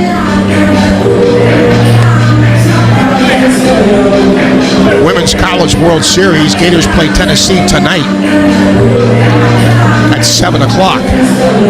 Ole Miss will face Oregon at 9:30. So a couple of three SEC teams, and it's elimination time for 3 of them. John Collins will hit, the DH, who was sacrificed and singled in a run.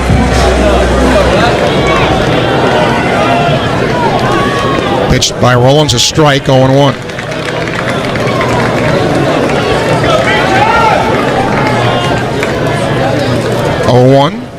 Strike 2.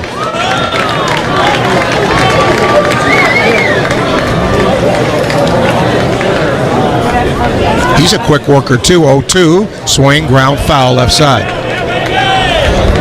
Well, these two guys will be out of here in like 20 minutes. Well, if you can get outs. Well, that's true. Yeah, I mean, Roland continues to be impressive, though. He's not scared by any means. 0-2 breaking balls high, 1-2. No, he's not. He's been very effective. That's why he's been used down the stretch here.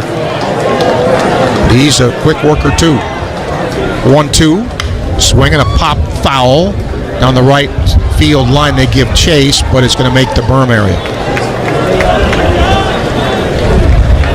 Kind of a late arriving crowd today, but it's a good crowd here. A lot of people here in Conway.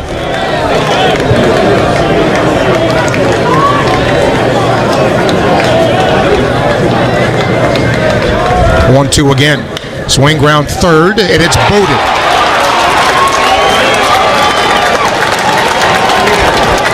So the Gators with an error. Yeah, an easy play for Stripling, but again, I think what we've seen is the issues defensively. We saw it with Donay earlier and Heyman being hurt. Ever since Bozers had to go over and play short, they just haven't found a third baseman. They've tried Lawson, not very good, and then with another injury, you got to then get Stripling in there because you have no other options, and he just hasn't been able to make the routine plays either. Should be out number 1. Riley Johnson now, lefty, takes a strike on the inside corner. He singled and grounded out.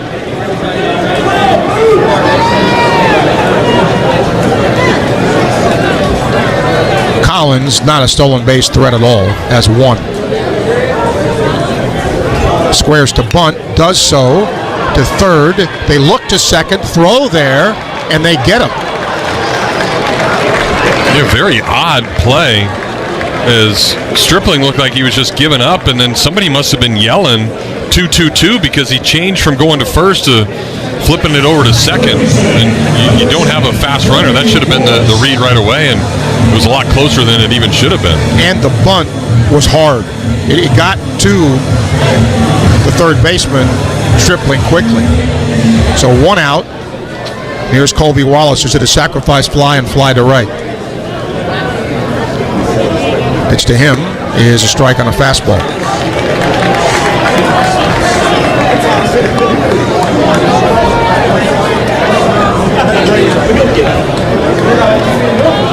Johnson at first has 4 steals.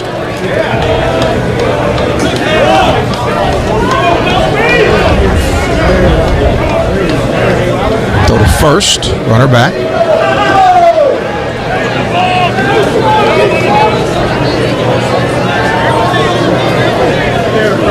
Six nothing East Carolina here in the fourth.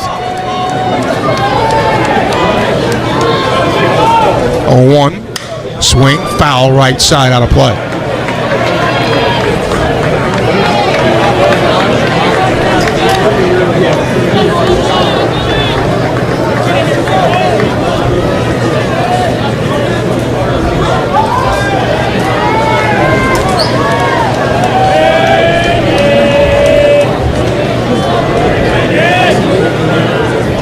Go to first, again the runner back. 6 runs, 8 hits for the Pirates. No runs, no hits for Florida.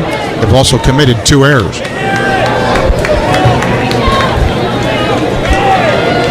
Roland's pitch, high. Yeah, I think the hard part of all this, Steve, is both Peterson and McNeely faced 16 guys, and they had 8 hits in the 16 batters. I mean, that's taken 2 of your better pitchers immediately out of this thing. 1-2, high again.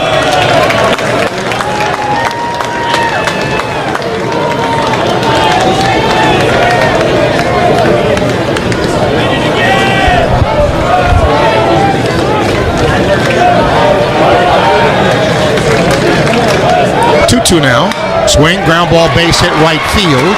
Runner will stop at second. Good piece of hitting right there by Wallace. Inside out swing and steered it to right. Just got to commend the approach. Again, they're doing everything the way that you're supposed to play baseball. They came out aggressive, knowing that they had nothing to lose. And I think this is the first time in a while. There's always been a lot of pressure on ECU because they've had really good years. There's expectations. But now being a 3 seed, maybe not even supposed to make it, they're just out here playing free, and there's a lot to be said for that. Austin Irby now, a lefty. Pitched by Roland, fouled at the plate for strike 1. He has struck out, singled, and scored.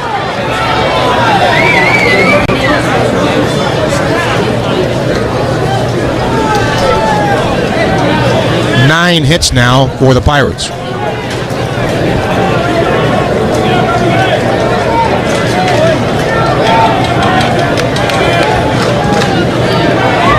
Stretch and pitch. Drilled to left center field. This ball is going to get to the gap and off the wall. 1 run's going to score. That's going to be a double and an RBI, and East Carolina now leads 7-0.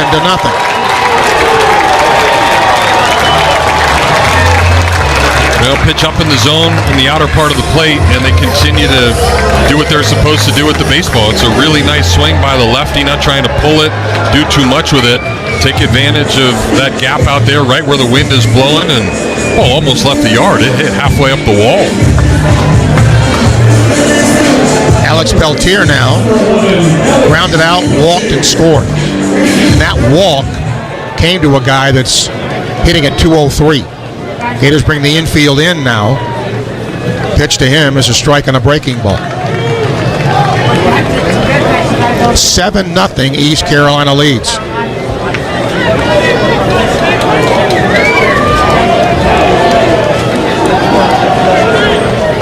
Oh, 1. Swing and a miss on a fastball into the hands, 0-2.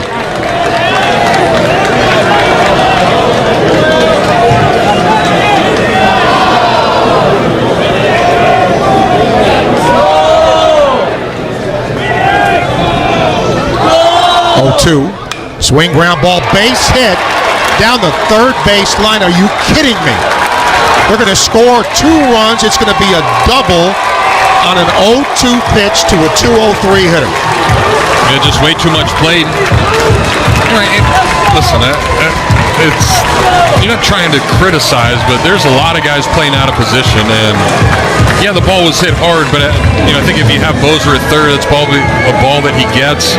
Stripling didn't react to it too well. He's sort of forced to play a certain spot. He has really not much range and movement over there, and it gets by him. But pitch was too good for 0-2. Walker Barron singled and scored, struck out. Pitch to him is a little chopper to the mound.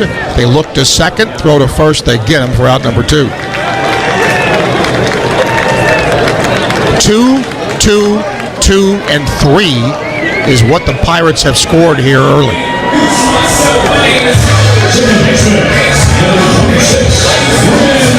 Now the pest. Braden Burris hits. Singled, walked. The consummate leadoff dude.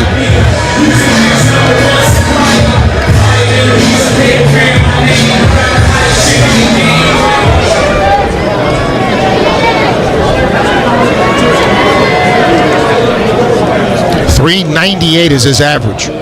Breaking ball drilled down the left field line, but luckily fouled.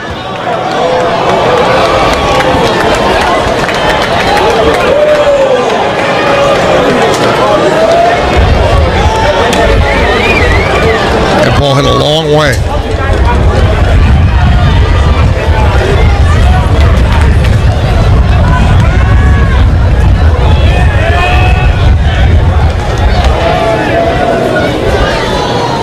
Oh, 1. Fastball, good pitch in the outside corner, strike 2.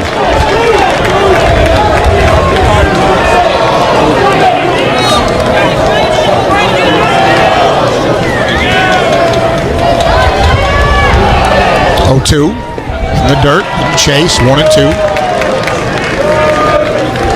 They're already in double digit in hits with 11, and we're in the 4th inning. They've just done a great job against Gator pitching today. Got to give them credit. 1-2. Outside on the curve, breaking pitch, 2-2. Slider.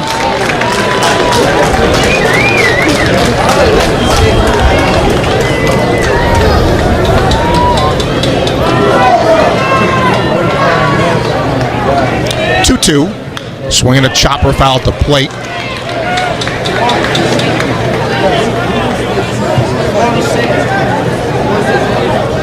Hit off his foot, trying to walk it off.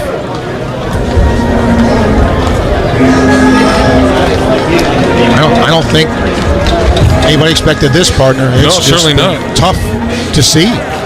And we knew that Florida had to pitch, but Steve, I just think when Heyman went down at the end of the year, you knew that it was going to be a lot harder. And you could see even down the stretch, SEC tournament, just O'Neill's different back there. I think Shelton not coming back this weekend, and Lawson didn't work at third. Stripling hasn't worked at third, and you're seeing that today. And then obviously the inability to throw strikes. I just think the injuries are so much. 2-2 hit him.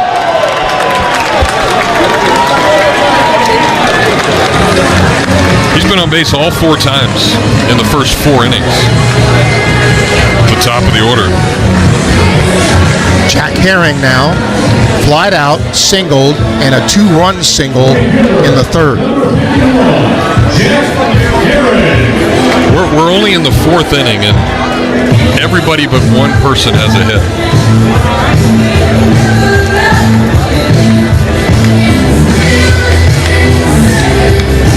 And I think Burris is still trying to walk off when he fouled that pitch off his foot.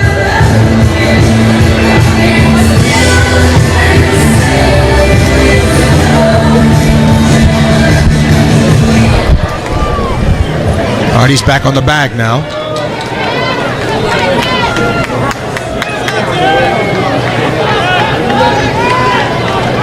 Herring's a .290 hitter. A lefty. Pitch to him is ball 1.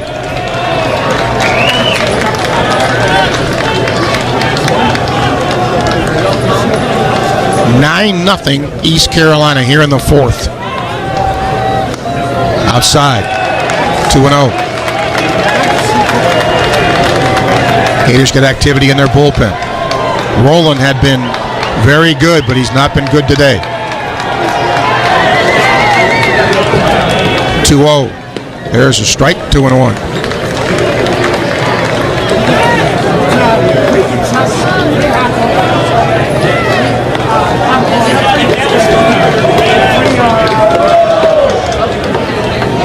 Two-1 now.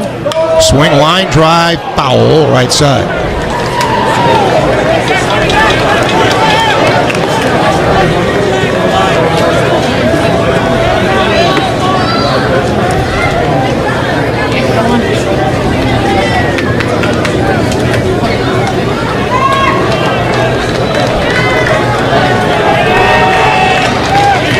Two and 2, pitch, strike 3 called on a breaking ball. But again, damage by East Carolina. 3 runs, 3 hits, they lead 2. Through 3.5, Pirates 9, Gators nothing. Play ball! It's college baseball season, and we're here to talk about it. Every week, join Kyle Schasberger and me, David Kahn, as we deliver the best of college baseball. We've got all the diamond talk you can imagine, with interviews from coaches, players, broadcasters, and more. Plus, we'll give you our weekly rankings, hot takes, and a whole lot of fun. Step into the batter's box and let us deliver our best fastball. Wherever you podcast by searching College Sports Now.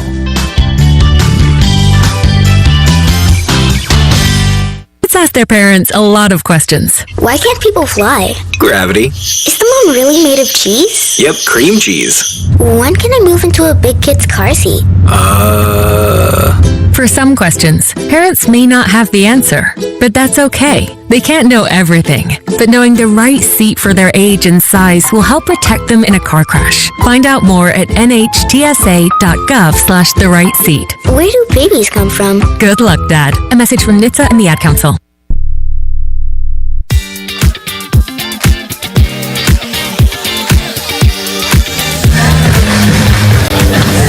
Take a look at other Gator sports in the Wells Fargo Week in Review. It's down to 3 sports. Gator track is at the NCAA East preliminary meet. Gator softball's playing tonight against Tennessee in the College World Series. That's an elimination game. And, of course, here, the Gators playing as well. Our Week in Review brought to you by Wells Fargo. With the Wells Fargo Gator debit card, you can show your Gator pride 24/7. Visit wellsfargo.com or head to your local Wells Fargo to learn more. Wells Fargo, official retail bank of the Florida Gators. Also want to credit J.C. Deacon and his Gator men's golf team for a nice year, too. All right, Gators up here with Brendan Lawson, who swings and misses a breaking ball for strike 1. He flied to left his first time.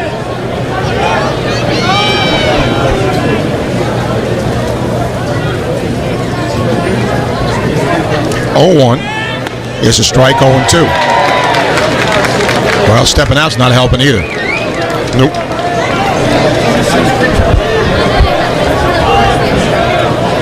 Norby's just on today. 0-2. Breaking ball just missed, 1-2.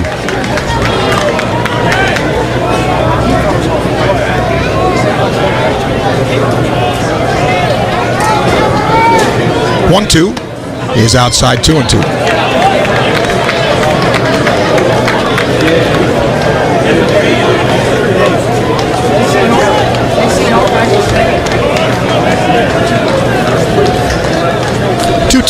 Swinging a foul straight back to the screen.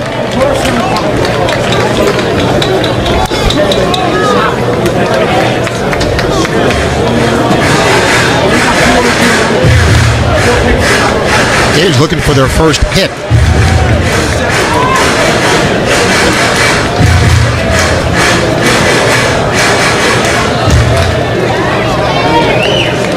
Two. Swing, foul left side. Jammed him, but he got enough of it.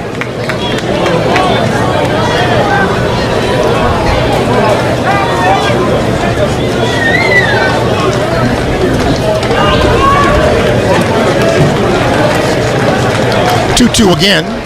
Slashed foul again.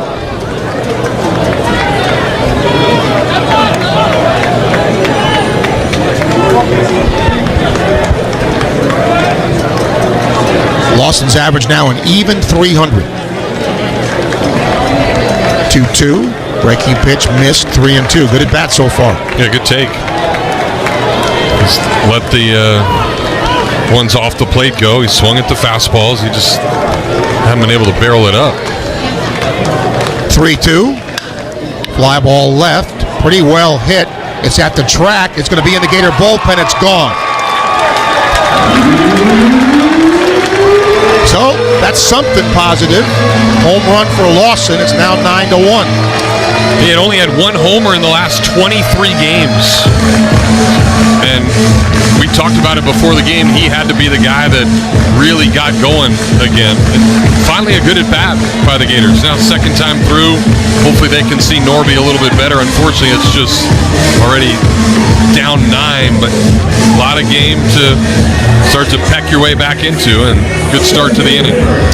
Ty Evans, 0 for 1. So the Gators get their first hit and first run all in one swing. Evans waves at a breaking ball here for strike 1.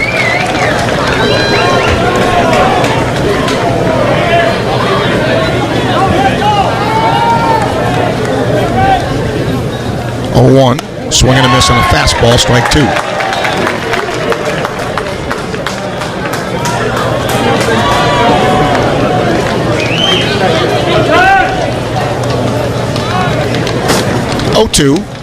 Swinging, strike 3. So after giving up the homer, Norby comes back to strike out Evans. Yeah, it's just 2 fastballs right down the middle as well. So Ty did not see those, and he had all the room to the right side to try to go do some damage. Gordy Donay grounded to short his first time. Donay came in hitting in 5 of his last 6. Swings here and hits it foul.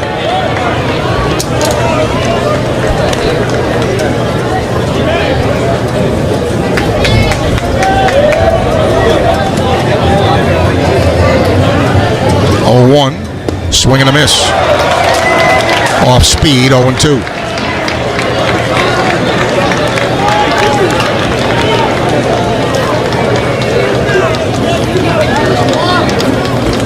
Here it is. Down low, didn't chase it, 1-2.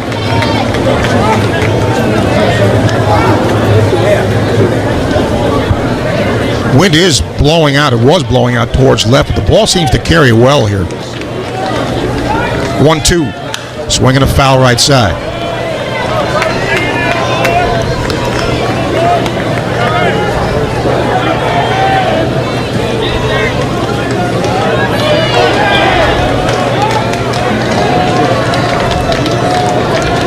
Now the 1-2 in the dirt, 2-2 on a breaking ball. Yeah, another good at bat. Seeing it well. He's going after the fastballs, letting the breaking balls go.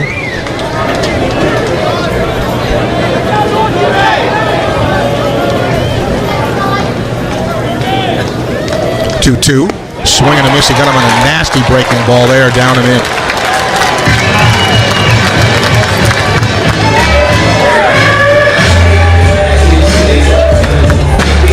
Two gone. Blake Sear grounded to short his first time.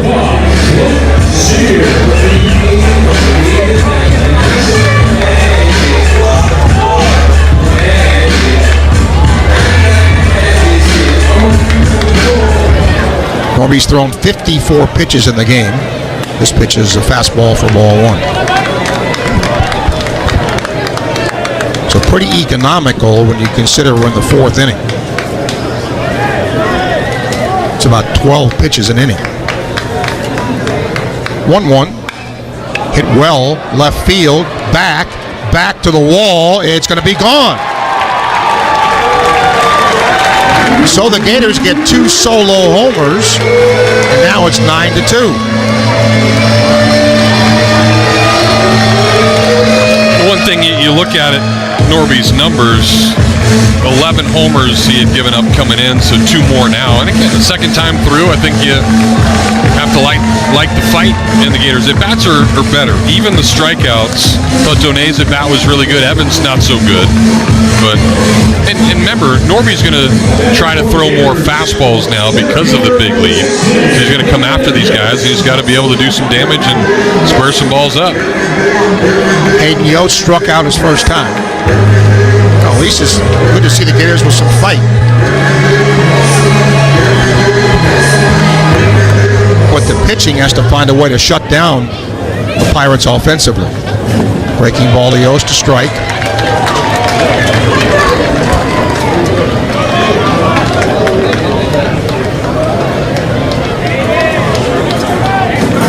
Oh, 1.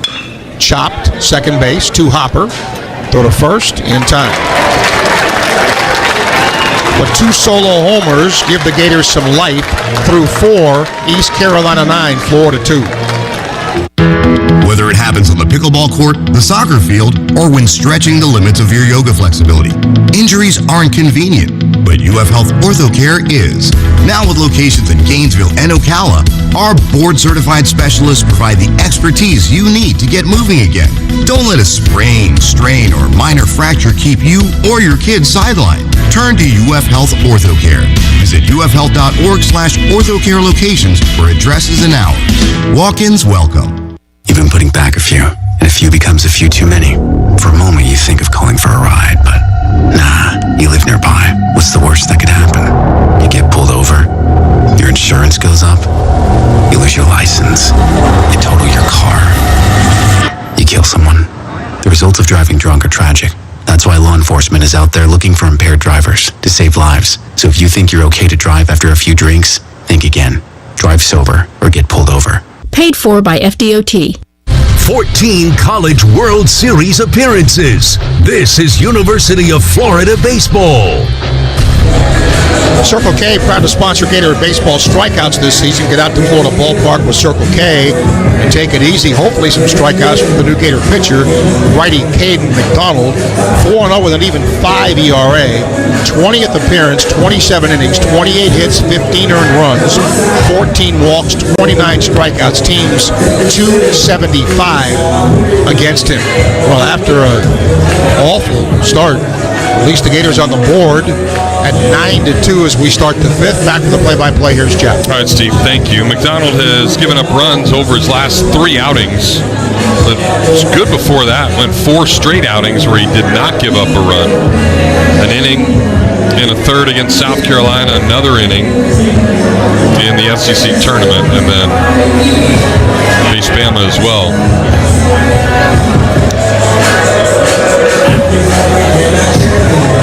He'll try to get out 3, 4, and 5 in the order. Gators have not been able to stop this lineup yet. Liam Peterson with the start.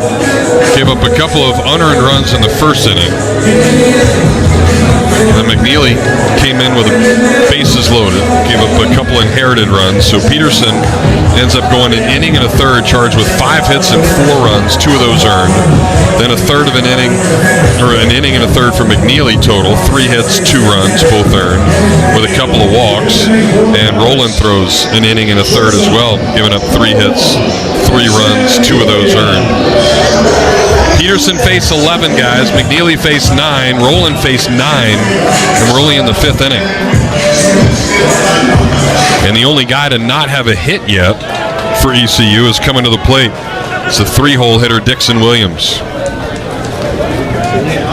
And the first pitch to him is inside on a 92-mile-an-hour fastball for ball 1. Williams hit by a pitch, drove in a run with a sac fly, and then popped to second his last time up. That was the first guy that would be faced. And now here, a line drive. That's over the second baseman's head, and Nato can't go up and get it. So everybody in this ECU order has a hit with a leadoff single. Well, they just seem to be seeing the ball really well. I mean, their noses are right on it. That's 12 hits for the Pirates.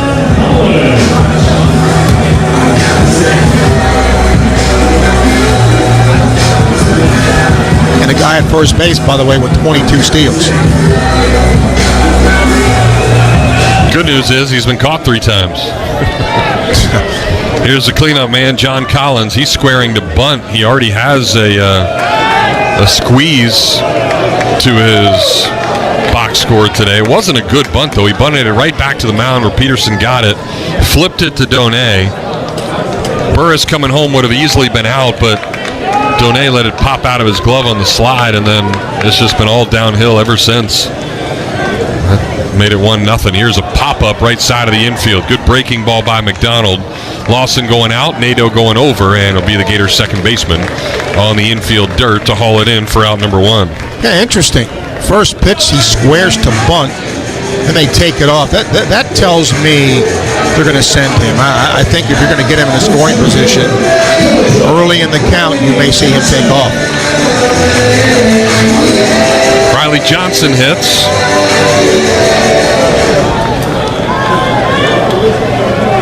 Singled his first time up. Another lefty in this order, and the first pitch to him is in there at the knees on a good fastball from Caden McDonald.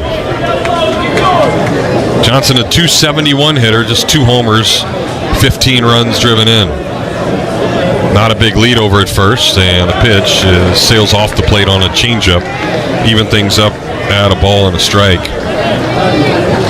First time that these two teams have met in 31 years. Gators have never lost to ECU in school history. Here's a pickoff attempt, low throw. And Lawson has to scoop it up out of the dirt. Saved an error. Gators 4-0 all time against the Pirates. Kevin O'Sullivan has never faced them, of course, as the head coach. Another throw to first. Williams diving back in there, dirtying up those white pants. A little bit bigger lead this time after a couple of throwovers. Now the 1-1 pitch, and it's a good fastball at the knees for strike two. Johnson's a little guy, just 5'9", 175-pounder. Another throw to first, and he's back safely. Gators trailing 9-2. Been out hit 12-2. Florida also has 2 errors in this one. Here's the 1-2 pitch. Changeup just missed below the zone. Good pitch, though. Right where Donay wanted it, and he looks back and commends McDonald for putting it there. So it'll even things up at 2 balls and 2 strikes. And the pitch is up and in for ball 3. Nowhere close on that fastball. Clouds have really parted from when we started. Just some scattered clouds now. A lot of bright blue sky as you look up. 3-2 pitch. Chopper right side. Not hit well. Lawson has it. Goes to second for 1. They'll get the lead out on a bang-bang play. But good job by Lawson as he picked it up out of the sky and fired a dart over to Bozer. Well, when he first did that, I thought that was not the right play. You got a guy that can run, but he turned around and threw a dart. So the Gators get the lead man. So after the leadoff single, a couple of outs, and McDonald will try to hang the first 0 here today. Colby Wallace singled his last time, will step in there, right-handed hitter. And the first pitch to him catches a corner on a 93-mile-an-hour fastball.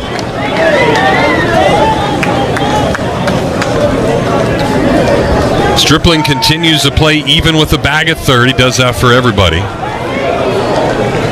Bozer deep at short. Nato shaded up the middle for the 0-1 pitch, and it's way in the other batter's box on a fastball. So that'll even things up at a ball and a strike.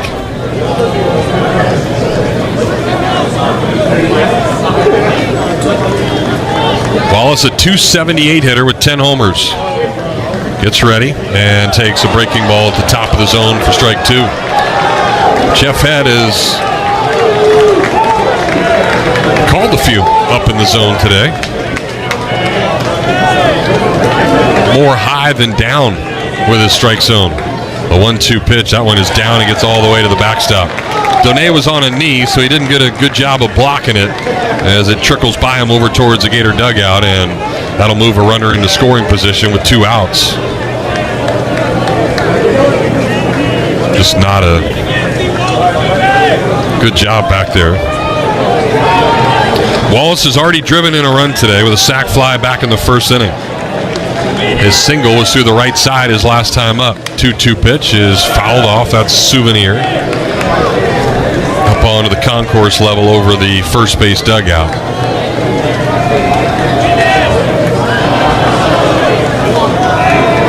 Outfielders straight away at normal depth. And another 2-2 pitch is a little blooper out to right. Wilson trying to get there. Nato going out, a dive, and he's got it.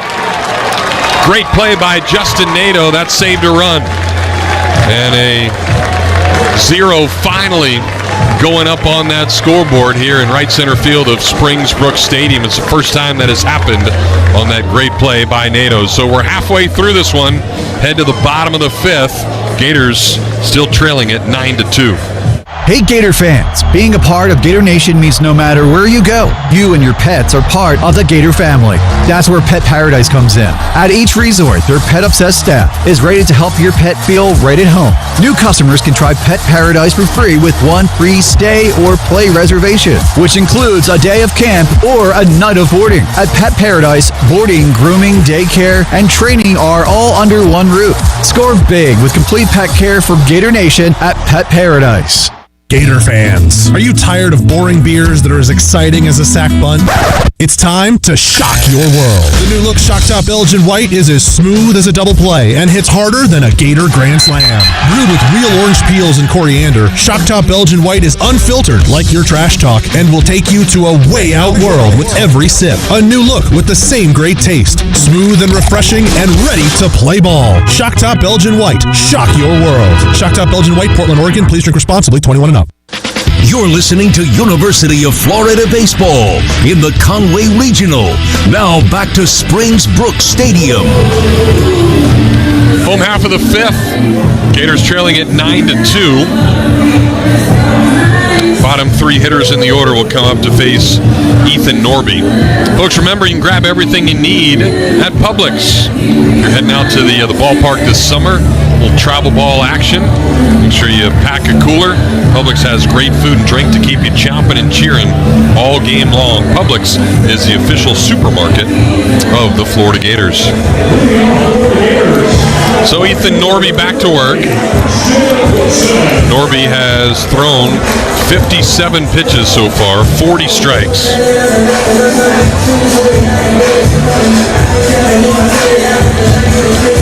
Wilson, Stripling, and Nadeau all retired the first time that they face the ECU lefty. Just a sophomore is ready to go, and it's a breaking ball in there. Strike one to Wilson. Chop one to short his first time.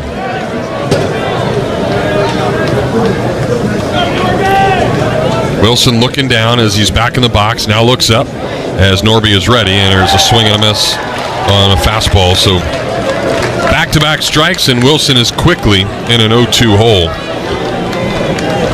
Norby does have a game this year where he gave up 3 homers.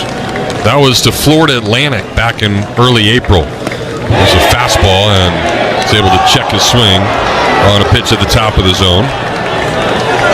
Peel over to Alan Gorowitz, first base umpire.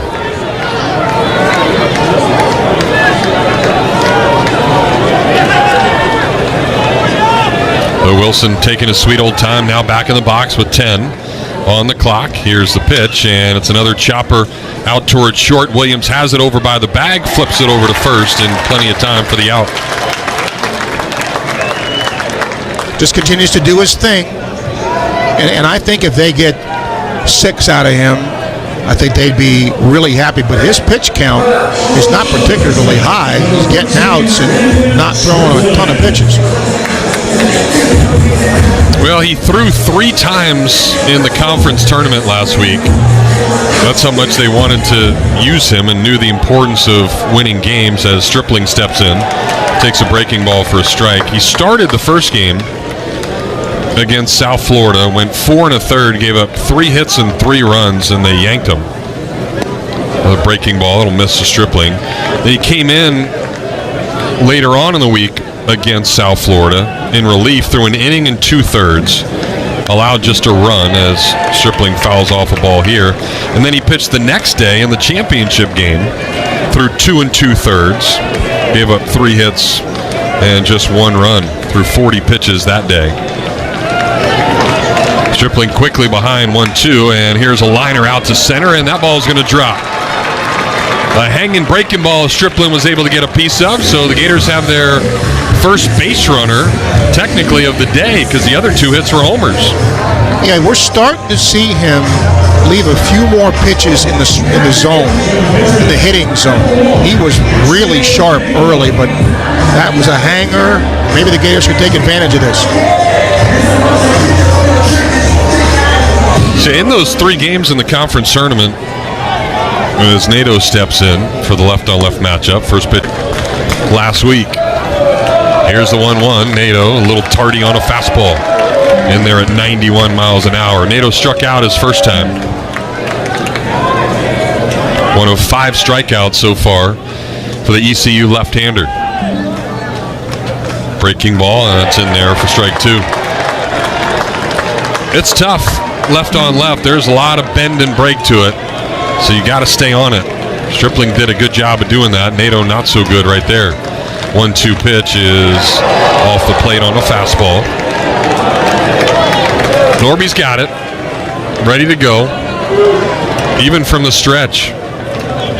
He's got to wait for Nato to get in the box, who finally does. And the 2-2 pitch off the plate again. So back-to-back fastballs that are wide. As Nato tries to get on base here and get some life into that third base dugout. Big pitch coming. 3-2 is strike 3 called on a fastball. Outer part of the plate, Nato does not agree, and he doesn't often just stand there and take one, but he did. But you got to expand a little bit. Borderline pitch, certainly, but a little more aggressive. So doesn't go Florida's way, and instead of first and second, 1 out, there's 2 outs for Bozer. Swings and misses at a first pitch fastball. Bobby, a strikeout and a pop out. Great play by the first baseman in foul territory his last time up. That ended the 3rd inning. Change up here, and he spit on it. Doesn't throw a lot of change-ups for strikes, and the Gators knew that going in, so you recognize that out of hand, you just let it go. Only about 25% of his change-ups are strikes. There's a fastball, and that one's lined out into left center field, so that ball will get down. So even more important that last one was called a strike. But the Gators have a couple on here with 2 outs in the 5th. Now, they're starting to see him better now.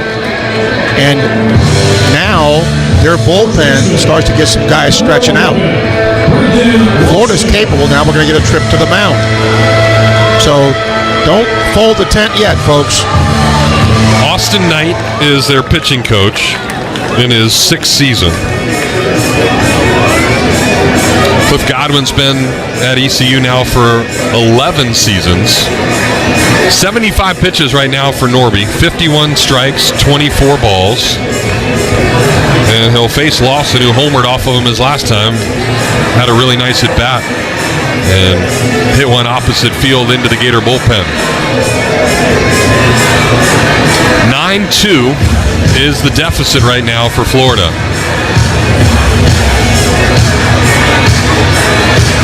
The mound meeting is over.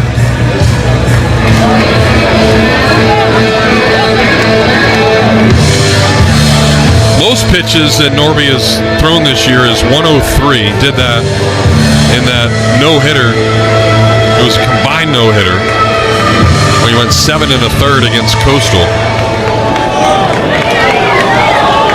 All right, here's Lawson. First pitch, breaking ball is up and in for ball 1. That backed Lawson out of the box. It was a fastball that he hit out. Got one on the outer part of the plate and didn't miss. 320 down the line, 365 in the gaps. Here's the 1-0. Breaking ball way off the plate for ball 2. So a couple of off-speed pitches. Lefties today against Norby, 2 for 8. But he has fallen behind here. Gator first baseman, there's another breaking ball, and that'll float in there for a strike at just 76 miles an hour. That was one of those get-me-over curveballs, and Lawson wasn't ready for it. They're holding Stripling close as the shortstop play is right behind the bag. 2-1 pitch is down for ball 3. And off the plate on a fastball. Well, Evans is on deck, but Evans got blown up by fastballs his last time. So Lawson in the driver's seat here. 3 balls and a strike. Here's the pitch, and it's a fastball right down the middle. He had to be guessing breaking ball, I would think. Yeah. Because you wouldn't normally take a 3-1 fastball down the pipe. So So the Gator runners at first and second will get the automatic head start for the 3-2 pitch. Breaking ball, and he got him. A couple of really nice pitches right now, and Norby acting like he just won the World Series. Pumps his fist, raises his hand, tries to get the crowd involved, and Gators strand a couple of runners here with a chance to try to creep back in it a little bit more. So a 0 goes on the scoreboard. We'll head to the 6th. Florida still trailing 9-2. Hi there, I'm Coach Steve Spurrier and a proud Campus USA Credit Union member. This year, Campus USA is celebrating their 90th birthday. That's 90 years of serving the Gator Nation. Campus supports the Gators and our community. All UF students, faculty, staff, and alumni are eligible for Campus USA Credit Union membership. So what are you waiting for? Become a member and join the party. Join today at campuscu.com.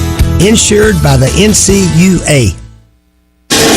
When the unexpected happens, you need a legal team that's ready to fight for you, just like the Florida Gators. At Meldon Law, we're proud to partner with the Florida Gators to deliver winning results for those who have been injured at no fault of their own.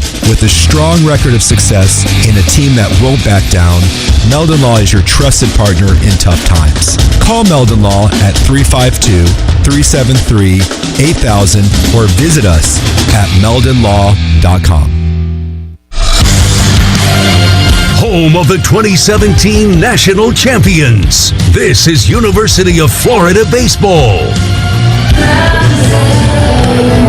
We head to the top of the 6th here at Springsbrook Stadium on the campus of Coastal Carolina here in Conway, South Carolina. Gators trailing 9-2. But Kate McDonald finally hung a 0. We'll see if he can do it again after we pause 10 seconds for station identification on the Gator Sports Network from Learfield.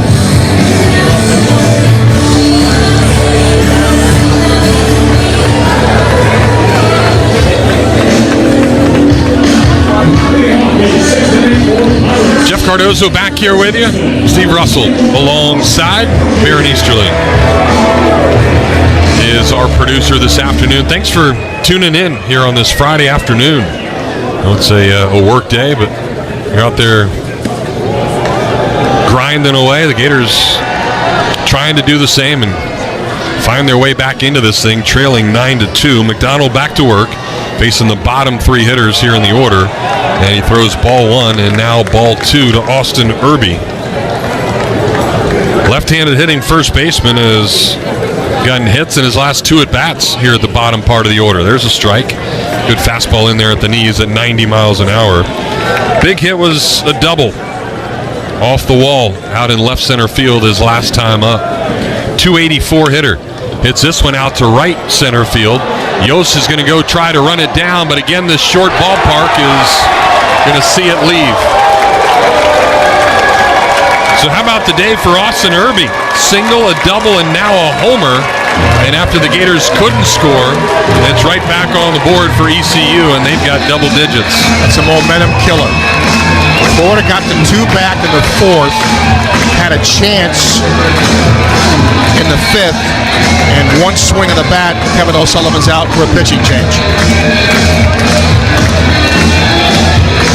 It's just 390 to center. That ball's at the Condren ballpark. It doesn't get out.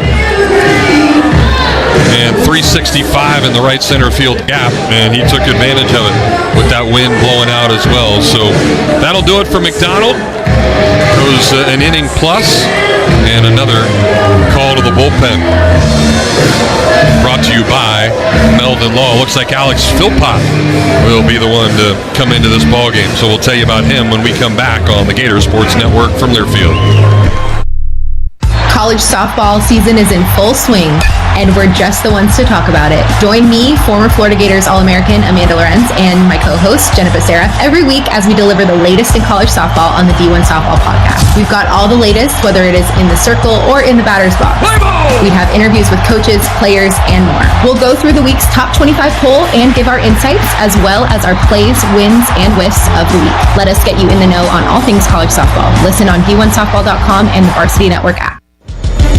College sports fans now have access to hundreds of weekly podcasts that zero in on the college sports world. Now available in the Varsity Podcast Network and part of the new Varsity app. The app is free and available from wherever you get your favorite apps. Download the Varsity app today to have access to hundreds of national podcasts as well as your favorite team-focused podcasts. The Varsity Podcast Network now available for free on the Varsity app. Download from the App Store and listen today.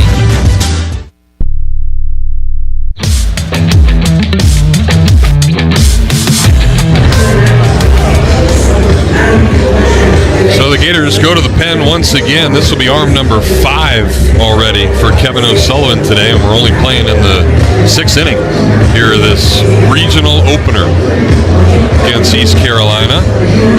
Florida will go to a guy that hasn't pitched a lot lately. Last time we saw Alex Philpott was out in Texas, where he threw just 2/3 of an inning. So it's been several weeks. See how the righty can do. 3-4 is ERA, 7.57, 21st appearance, 2 saves. He's also started 3 games. 35 2/3 innings, 39 hits, 30 earned runs, 16 walks, 43 strikeouts. Teams 281 against him. He's gone 9 straight outings without hanging a 0. He's given up at least 1 run in those 9 straight. And he's given up at least a run in 14 of his last 15 outings this year. But it's a different looking Alex Philpott. Got a nice haircut. See if that makes a difference. Got to change your luck somehow, right? Yeah. See if something else works. He's got tremendous stuff. Fastball in the mid-90s. Good breaking ball. It just has gotten hit. All right, he'll face Alex Peltier, and first pitch to him is a good fastball that catches a corner for strike 1.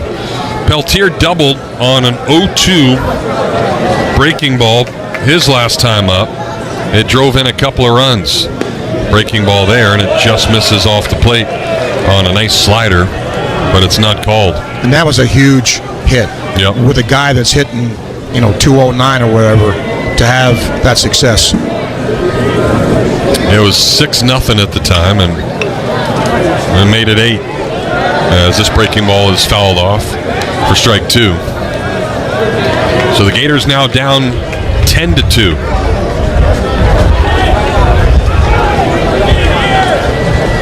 Peltier just a 209 hitter with a couple of homers. Breaking ball is tipped in the glove of Donay, and that'll be a strikeout. So a good start for Philpott as he gets the 8-hole hitter. And now Walker Barron in the 9-hole. Another righty will step into the box. Singled and scored his first time. The Gators have handled him the next 2, a strikeout and a ground ball right back to the pitcher as Philpott throws a good fastball in there for strike 1 at 93 miles an hour.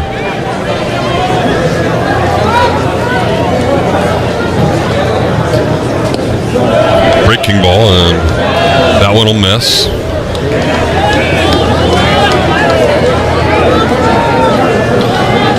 If the Gators can't come back and win, they'll be playing again at noon tomorrow, as that breaking ball catches a corner for strike 2. 2 losers will play at noon with their season on the line. The 2 winners play at 6 o'clock tomorrow night. Philpott's 1-2, breaking ball fouled off right over towards the first base dugout. Ricochets off the net.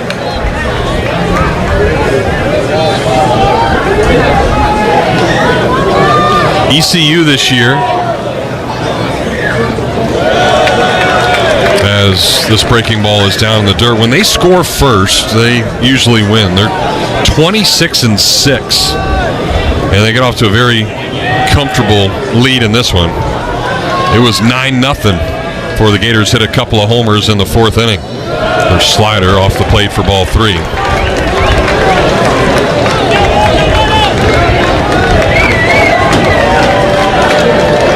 So Philpott will just go right after the 9-hole hitter here with a fastball. We'll see if he can throw a strike. He cannot. Misses up high with it. And it's a 1-out walk. That's been part of his issue. Right there. 9-hole hitter. A pass.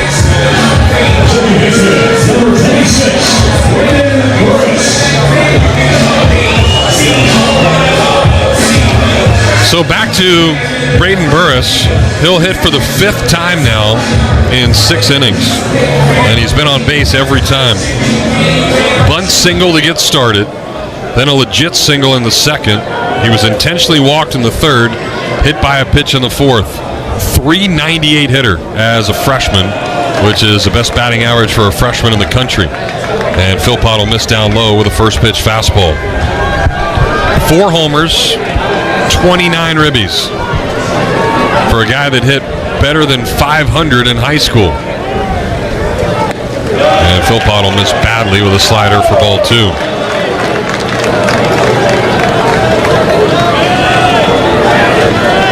He was the most outstanding player in their conference tournament. Donay is going to make his way out to the mound now to have a quick conversation with Philpott. I think there's going to be some teams looking after him. No doubt.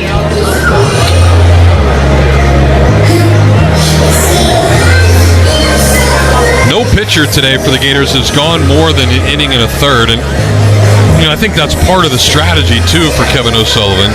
You want to limit the number of pitches, knowing that you got a long way to claw back if you can't come back in this one. Remember, if Florida wins tomorrow, they're in the same situation they were last year. Yep. Would have to win Sunday morning, win again Sunday afternoon, and then win again on Monday. And they were able to do that on that run to Omaha. Here's the 2-0 pitch, and whatever Donay said worked. Catches the corner for strike 1.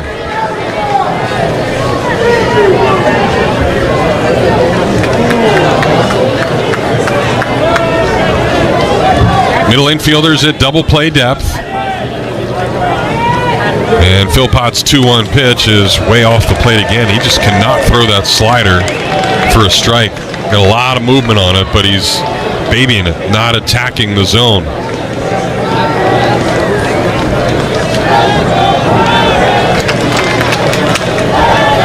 he's going to have to come back with something here, 3-1. It's a fastball, and it's fouled up. That was ball 4. Fastball up in the zone.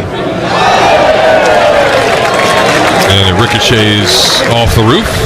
Come back, and a fan got it. Really nice crowd here this afternoon, and the host team is not even playing yet. But ECU is only about 3.5 hours from here. Runner goes, 3-2 pitch is fouled off on a breaking ball. I'd say I would probably get there in 3.5 hours. Takes Steve about 3 hours and 45 minutes. Get to Greenville, North Carolina.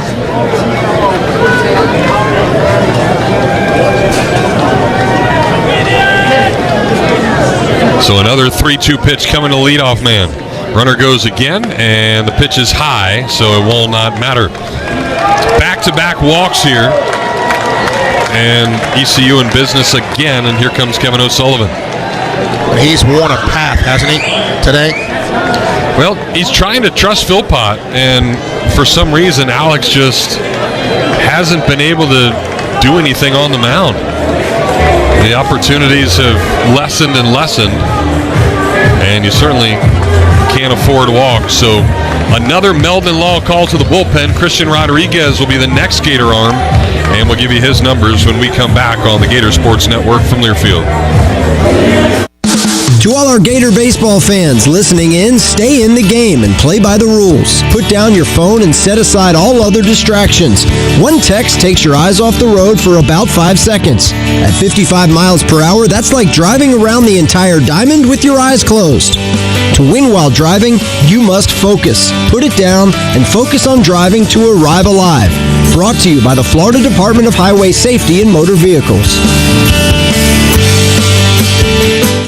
Gators fans, it's not just baseball season, it's backyard season. And just like a strong infield keeps the runs in check, a great fence keeps your home protected and looking sharp. At Father and Son Fence Supply, we proudly serve the North Florida community with the same values found on the diamond: hard work, reliability, and trust. Whether you're building from scratch or upgrading your home turf, call the team that's always on defense at 352-797-2489 or visit us online at fatherandsonfencesupply.com. Father and Son Fence Supply, where family values meet exceptional craftsmanship. 39 appearances in the NCAA tournament, including 16 in a row. This is University of Florida Baseball. So another arm for the Gators, the 6-1 of the day, and we're only in inning number 6. It'll be freshman Christian Rodriguez. Rodriguez 1-0 with a 5.16 ERA, 22nd appearance with a save, 22 2/3 innings, 22 hits, 13 earned runs, 10 walks, 30 strikeouts. Teams 253 against him. You know, East Carolina lost 7 of 9 players from their starting lineup last year. Some of their better players are hurt.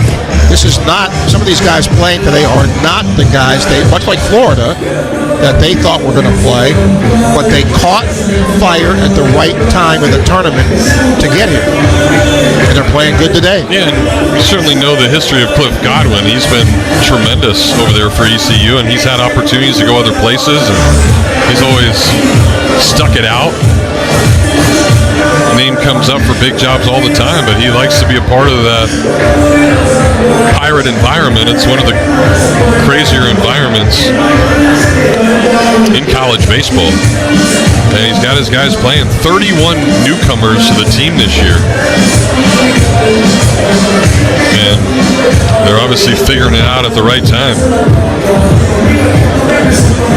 So Rodriguez finishing up his warm-up tosses. Gators have played East Carolina once in a regional. That was back in 1989. Florida beat them.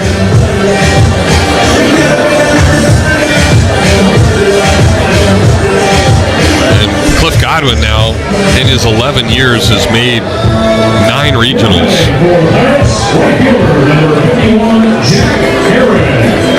So Jack Herring will hit for the 5th time. A couple of singles for him. One of those, back in the 3rd inning, drove in 2 runs. And he's got 2 teammates on base right now as Rodriguez misses down and in badly on a 92-mile-an-hour fastball.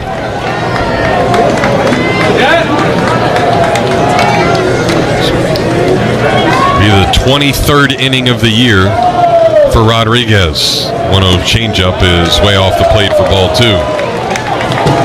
Yeah, I think part of this too, keeping the pitch count down for a lot of guys, but also an opportunity at least to get on this mound and see what it's like. It's the next time is in a big situation, but Rodriguez misses down again for ball 3. That one at least over the plate.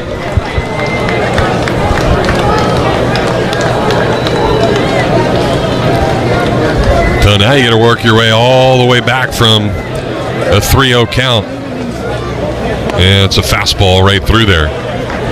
We've seen on a couple occasions already today, ECU get the green light 3-0.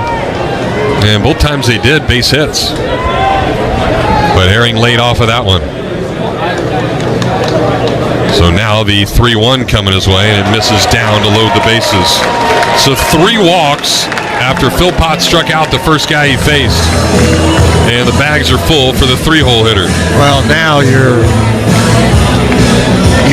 really need to get some outs. Obviously, you're down 8, and it's danger territory for the Gators to get blown out here. Yeah, for those wondering about the run rule, there is no run rule in the postseason. So, playing this thing out no matter what. They have not implemented that yet. All right, here's Dixon Williams. First pitch to the lefty is a changeup and a pop-up on the infield. That's a big-time pitch right there. Bozer, a couple of steps into the outfield grass, will get it at short. And a huge, huge out right there for out number 2. I think Dixon Williams had his mind, I'm going to swing at the first pitch. That could have been up in the stratosphere. He was just anxious and expecting fastball, and the Gators crossed him up with a changeup. Big out. So now it'll be up to the DH and cleanup man, John Collins. Does have a single today, but just 1 for 4. 293 average for the righty.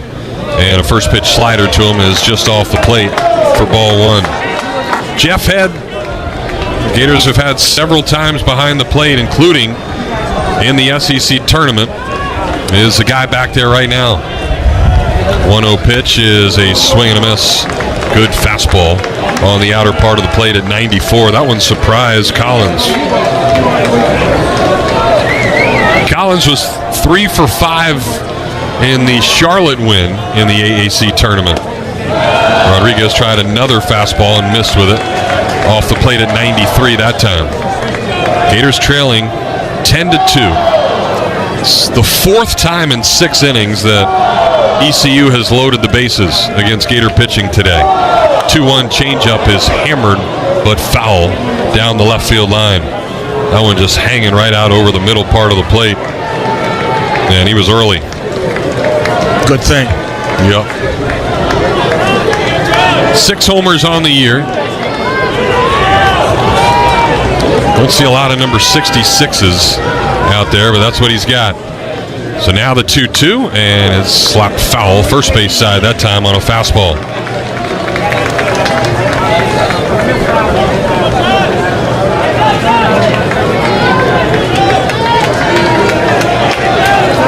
Rodriguez ready again, and another 2-2 pitch coming, and he got him. Chased a high fastball, and good job by Christian Rodriguez after walking. First guy he faced on 4 pitches gets a pop-up and a strikeout to strand 3 runners on base for the Pirates. So we'll see if the Gators can use that and do some damage in the bottom of the 6th inning. It's 10-2 ECU.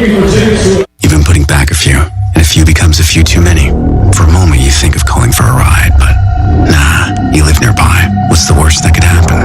You get pulled over, your insurance goes up, you lose your license, they total your car, you kill someone. The results of driving drunk are tragic. That's why law enforcement is out there looking for impaired drivers to save lives. So if you think you're okay to drive after a few drinks, think again. Drive sober or get pulled over. Paid for by FDOT. Whether it happens on the pickleball court, the soccer field, or when stretching the limits of your yoga flexibility, injuries aren't convenient, but UF Health OrthoCare is. Now with locations in Gainesville and Ocala, our board-certified specialists provide the expertise you need to get moving again. Don't let a sprain, strain, or minor fracture keep you or your kids sidelined. Turn to UF Health OrthoCare. Visit ufhealth.org/orthocare locations for addresses and hours. Walk-ins welcome. You're listening to University of Florida Baseball in the Conway Regional. Now back to Springs Brook Stadium. That's where we're hanging out as we move to the bottom of the 6th inning here. Really nice crowd taking in the first game of 2 today. But Florida on the wrong end of a 10-2 score. East Carolina just started early and scored often. 2 in the first, 2 in the second, 2 in the third, 3 in the fourth, for finally a 0. And then they added a solo homer in the 6th to make it 10-2. Speaking of 2, that's who will jump in there for the Gators. Ty Evans, who is 0 for 2 today. Ground out and a strikeout as he takes changeup up high for ball 1. That was the 81st pitch of the day for the lefty, Ethan Norby. And his 82nd almost hits Evans on an inside breaking ball. Norby's their ace. Just a sophomore. Floats a breaking ball in there for a strike. Only 5'9", 200-pounder. As Evans is back in the box, and he's popping one up. Straight away center field. Johnson coming in hard, battling the wind, now goes out and almost misplayed that ball before finally catching it about his waist for out number one. And the wind really took that thing. It looked like a can of corn, but it just kept blowing and blowing, and it almost blew it to where he missed it. So Evans 0 for 3 now. And Brody Donay will try to prevent that from happening to him as he steps in. First pitch, swing and a miss on a breaking ball. That was his issue last at bat. Struck out on that same exact pitch from Norby. 0-1 is a swing and a miss on a fastball that time. So he challenged him, and Donay just couldn't catch up to it. So he's quickly in an 0-2 hole. And now that pitch is slapped off of his front foot, foul on a breaking ball. Very defensive swing there by Donay, who has hit in 5 of the last 6. So he comes in pretty hot. Takes a fastball here, and that's up high. He's homered in 4 of those 6 as well. Team leader with 17 on the year. 1-2, he got him. Breaking ball right down the middle, and Donay didn't want to offer at it for some odd reason. Yeah, the pattern is what you just called, and he's not. If you can recognize it, I can recognize it. He's not. The same pattern the previous at bat they did with him there. That breaking ball just froze him. So here's Blake Sear. Sear will take a fastball right through there for strike 1. Sear homered his last time up, his 8th of the year, as he takes a changeup down there. It had been 18 games since Sear homered. The last time he did it was the middle of April against Stetson, so that was certainly a big swing. Hits this one off the end of the bat, though, out towards left again, and no problem for Peltier in front of the warning track. So an easy 6th inning as middle of the order goes down 1-2-3 for the Gators. We'll head to the 7th. Florida still trailing 10-2. Gator fans, are you tired of boring beers that are as exciting as a sack bun? It's time to shock your world. The new look Shock Top Belgian White is as smooth as a double play and hits harder than a Gator Grand Slam. Brewed with real orange peels and coriander, Shock Top Belgian White is unfiltered like your trash talk and will take you to a way out world with every sip. A new look with the same great taste. Smooth and refreshing and ready to play ball. Shock Top Belgian White. Shock your world. Shock Top Belgian White, Portland, Oregon. Please drink responsibly. 21 and up. Hey Gator fans, being a part of Gator Nation means no matter where you go, you and your pets are part of the Gator family. That's where Pet Paradise comes in. At each resort, their pet-obsessed staff is ready to help your pet feel right at home. New customers can try Pet Paradise for free with 1 free stay or play reservation, which includes a day of camp or a night of boarding. At Pet Paradise, boarding, grooming, daycare, and training are all under one roof. Score big with complete pet care from Gator Nation at Pet Paradise. All the action, all season long. This is University of Florida Baseball. Jeff Cardozo back here with you as the YMCA echoes throughout the crowd here at Springsbrook Stadium. The ECU fans having a lot of fun doing it, not so much for the Gator fans that are sitting just above the third base dugout as Florida trails 10-2 here. Christian Rodriguez back to work after getting a couple of big outs to strand the bases loaded, or it could be even worse. Florida's getting out hit today 13-4 as well. Well, see if Rodriguez can hang another 0 as we hand things back over to Steve Russell. I want to be that dude in the dugout over there, too. Hanging out? Yeah. Enjoying himself? Yeah. Over the ECU dugout. Riley Johnson hits against Christian Rodriguez. First pitch, outside. Johnson, 1 for 4, had a single his first time up. 1-0 is a strike on the inside corner.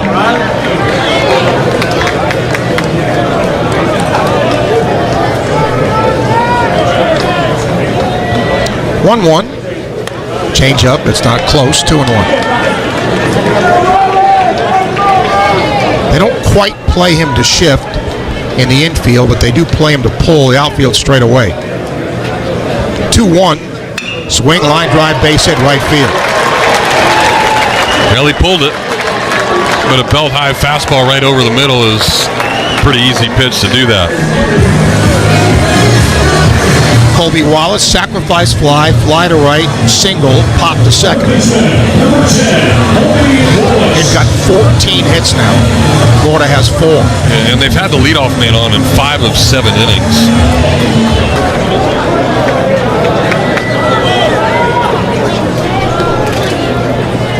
Throw to first, runner back. Johnson, 4 steals.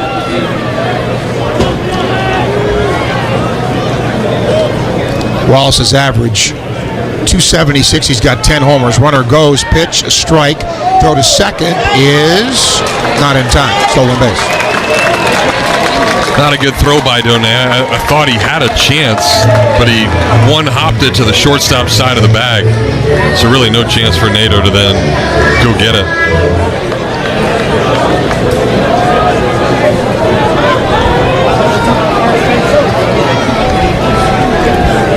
Nothing in 1 on the hitter. Stretch and pitch outside. Gators have another righty in their bullpen. East Carolina's bullpen is quiet now. It's Carson Monstioka. 1-1. Almost hit him. 2-1. Chin music.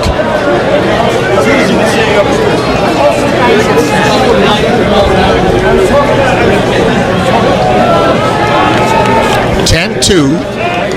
Gators trail here in the 7th. 2-1. Swinging a pop-up. Right side will go in the seats.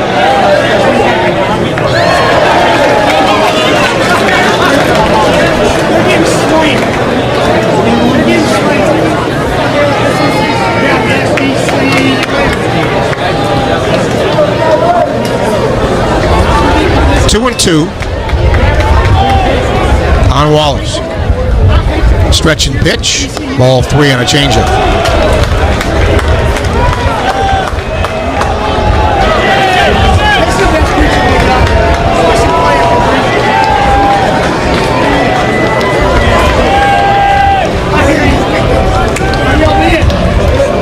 Rodriguez ready. Here's his pitch. Swing, ground ball, short.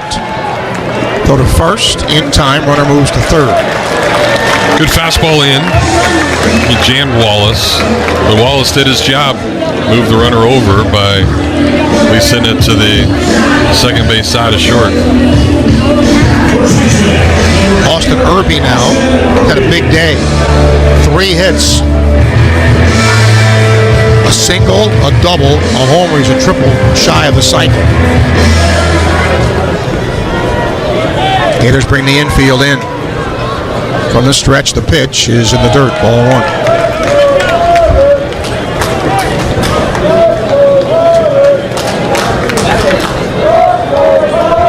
Gators, of course, will hope for the strikeout or the ground ball. 1-0 is off the end of the bat foul. Well, best news of the day, Steve, is we turned on the light switch just before game time. So about 11:55, I'd say. And the lights finally just came on at 2:35. So I guess when we get here tomorrow, make sure we turn them on 2.5 hours early. That's true. 1-1 is a fastball outside. So the light bulb finally went off.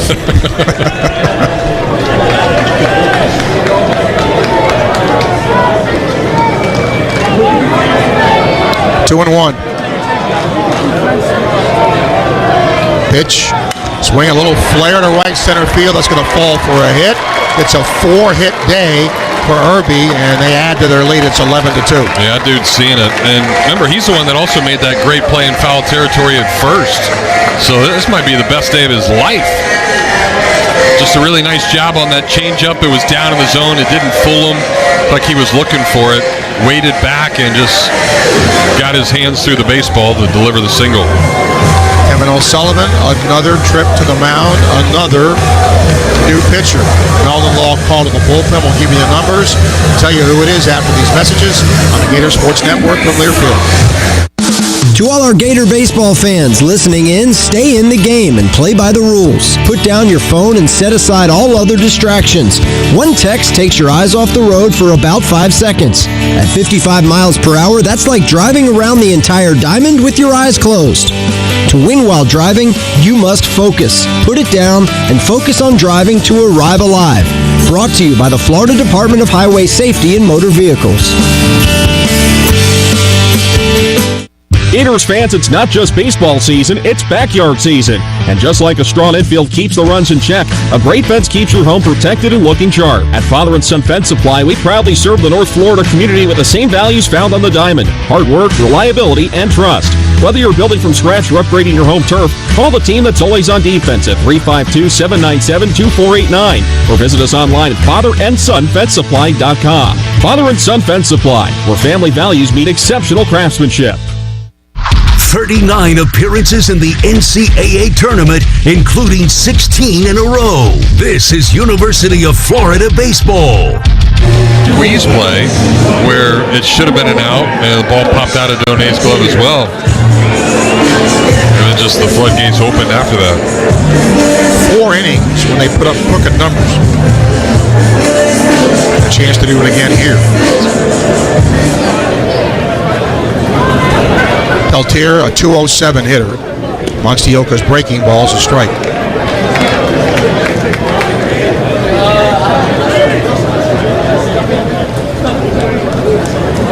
They've got 15 hits today. The Gators have 4. Swing and a miss, 0-2.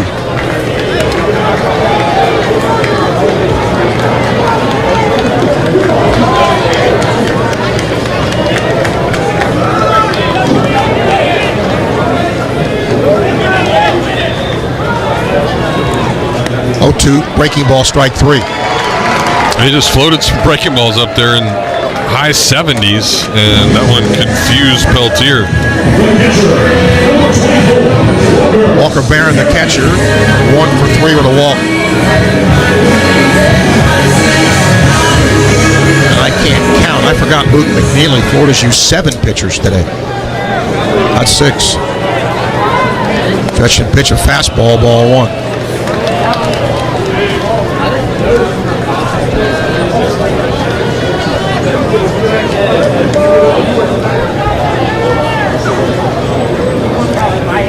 Is a breaking ball high, 2-0.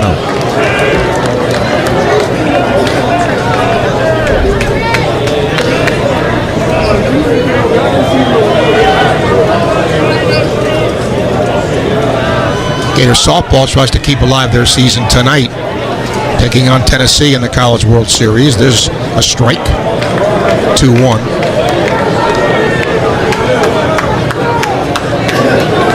There's a chance 2 SEC teams could be eliminated tonight.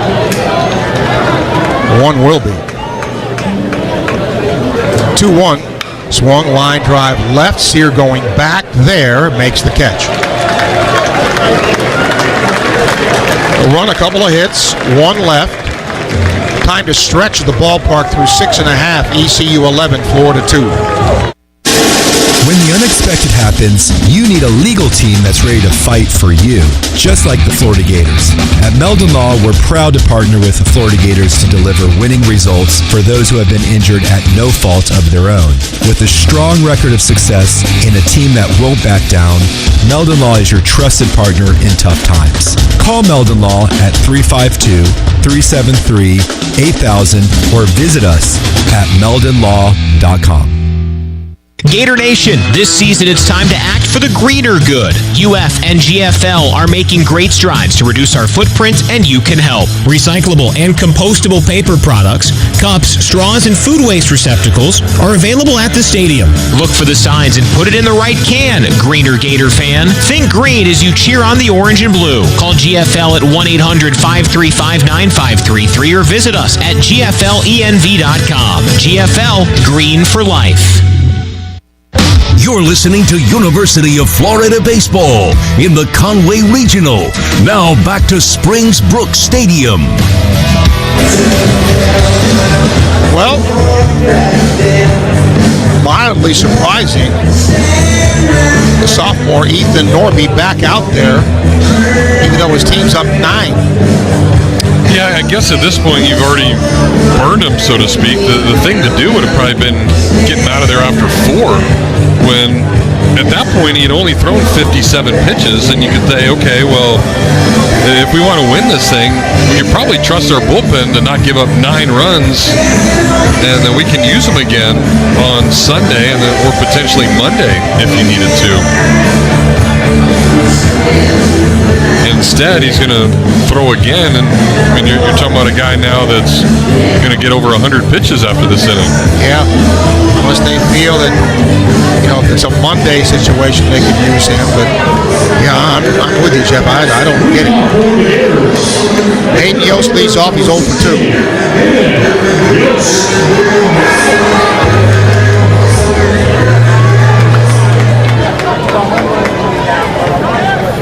First pitch there is a swing and a pop-up. That's foul. Clouds rolling in a bit. It's cooled it off a little bit. A really pleasant day here. 0-1. Breaking ball is low, I guess.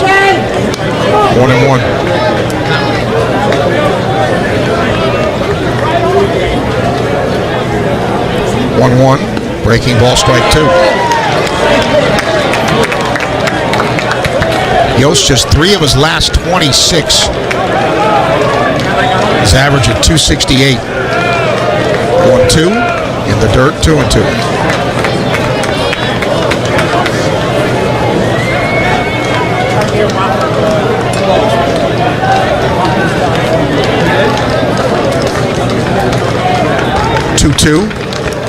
Fastball just missed outside, 3-2. They do get a right-hander now starting to throw in their bullpen.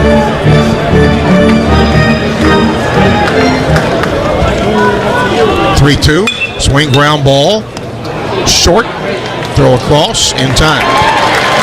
Hit it hard, but right at the shortstop. Yeah, barreled it up really nicely. They had him played perfectly, almost right behind the bag at second. Yost hit it right to him. Ashton Wilson's 0 for 2, 2 ground outs, 1 to third, 1 to short. He's just 5 of his last 34.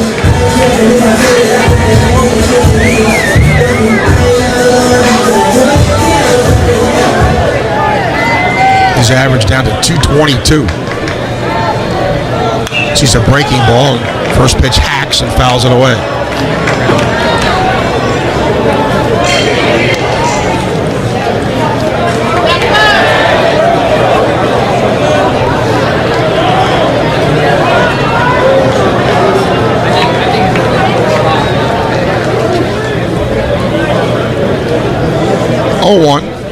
Swing, chopper over the mound. Second baseman charging, has it. Throw to first, in time.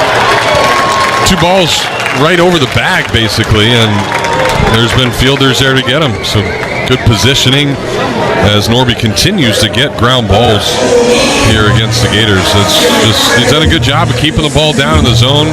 Other than the 2 homers, Florida hasn't been able to really do anything, and that is now 10 ground ball outs that he's gotten today. Landon Stripling, one of those, a ground out to third, then he singled. Swings and fouls one off. Yeah, that's been the other positive, that if you give up a homer, it's a solo job.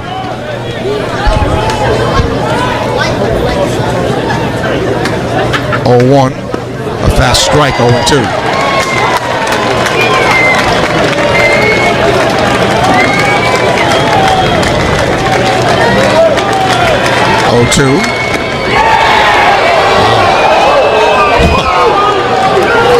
I guess low. Yeah, had to be. I'd want that pitch. 1-2.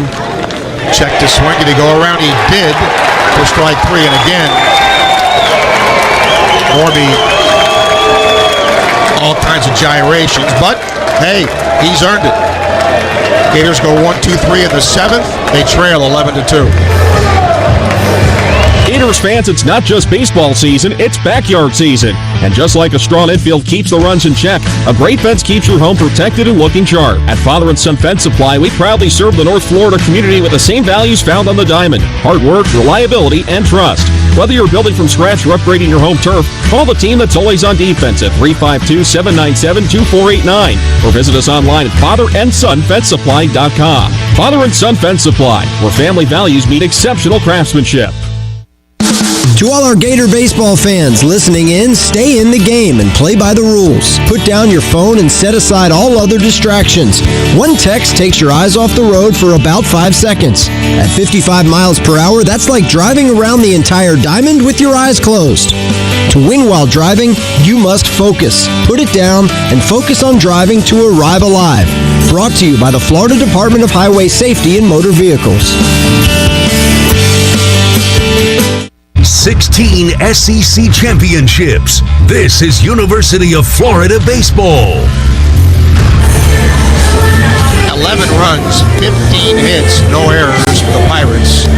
2 runs, 4 hits, 2 errors for the Gators. Started out bad, hasn't gotten better. They scored in the first 4 innings and put up 9 runs, and Gators been chasing ever since. We moved to the 8th. Back to the play-by-play. Here's Jeff. All right, Steve, appreciate it. Carson Monstioka will try to keep getting outs. He'll face the top of the order here. And the leadoff man, Braden Burris, will hit for the 6th time in the first 8 innings.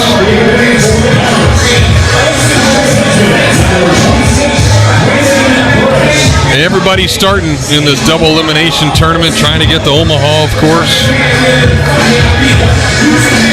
Nobody has gotten there more than the Florida Gators and Kevin O'Sullivan since he took over in 2008. In the restored postseason program. As Monstioka steps in, forces a pop-up out towards left field. Sear will drift over, and an easy one-handed catch will keep Braden Burris off the base pass for the first time today. He had reached in his first 5 at-bats, and it's out number 1. It may be appropriate, Jeff, because the light went out. Oh, man. So the light went out for him. Yeah, there it did. 6th at-bat. Crazy.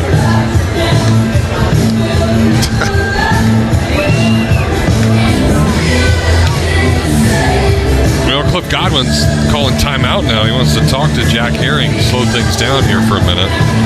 I did watch Norby head off the mound, and he immediately looked over towards the end of the dugout and said, I'm staying in. He did. Keep going. I saw him motion. I saw the same thing, Jeff. So I would assume that, and especially at this point, you've already burned him. So just let him keep going. All right, we're ready to go as Jack Herring steps in. He'll take ball 1 down in the turf. Herring's got a couple of singles today.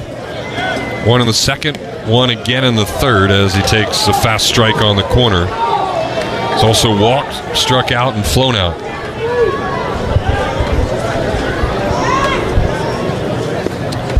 Good pitch there by Monstioka. Pulled the string, and Herring swung right over the top of it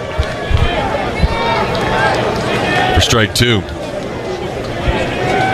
He's working quickly, and the 1-2 pitch is just off the plate. Gators are just a few pitches away today from throwing 200 on the afternoon as the 2-2 pitch misses off the plate for ball 3.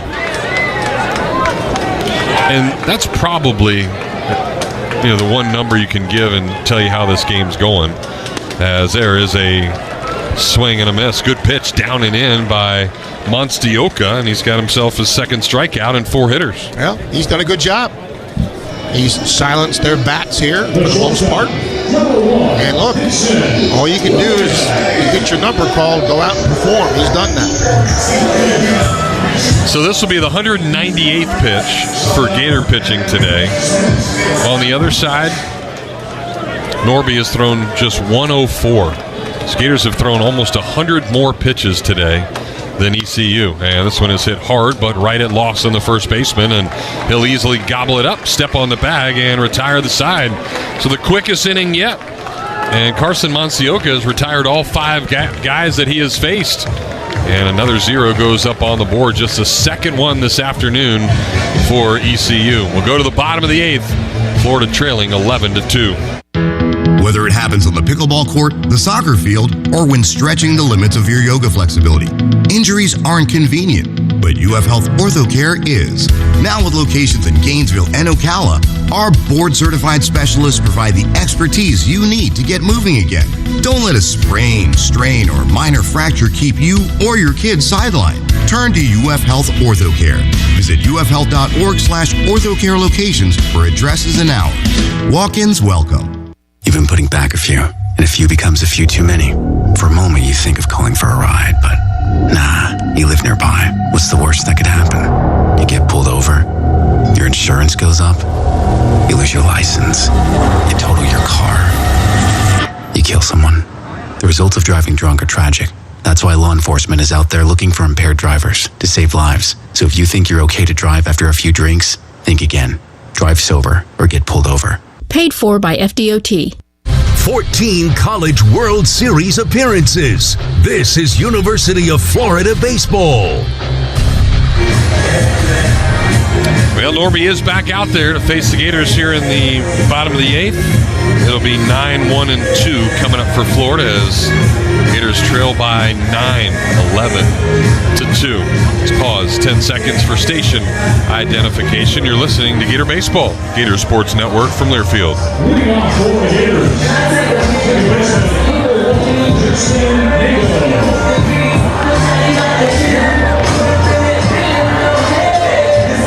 We're in Springs Brook Stadium, Vrooman Field in Conway, South Carolina. And the Gators, for the first time ever coming here, have not fared too well. Just 2 runs on 4 hits through the first 7 innings as Justin Nader will try to not strike out for the first time today against Norby. Struck out in the 3rd and then again looking in the 5th. Norby back to work. And here's a ground ball left side, and that's going to get through. So Nato goes the other way. Wallace dove for it at 3rd, but Gators finally get a leadoff man on. That's just the 3rd time today that they have been able to do that. Good approach. Just inside out of that ball and just snuck it past third baseman. Now the Gators see him for the 4th time as Bozer hits. And he did get a hit his last time. He'll take an 8-game hitting streak into tomorrow because of it. Able to check his swing on a first pitch breaking ball and says he got hit. But Jeff Head said, you're not that good of an actor. So Bozer back in there, and he's hacking this time, fouling a ball down the right field line. If he would have played the Scarecrow in The Wizard of Oz like I did back in the 6th grade, I bet he would have been able to sell it.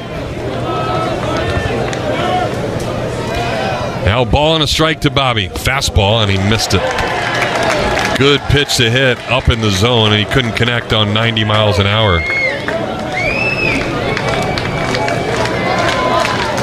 So Bozer will stay out of the box as long as he can before jumping back in. Ready for the 1-2 pitch, and that one is wasted away high to even things up at 2-2. The righty is getting loose again for ECU.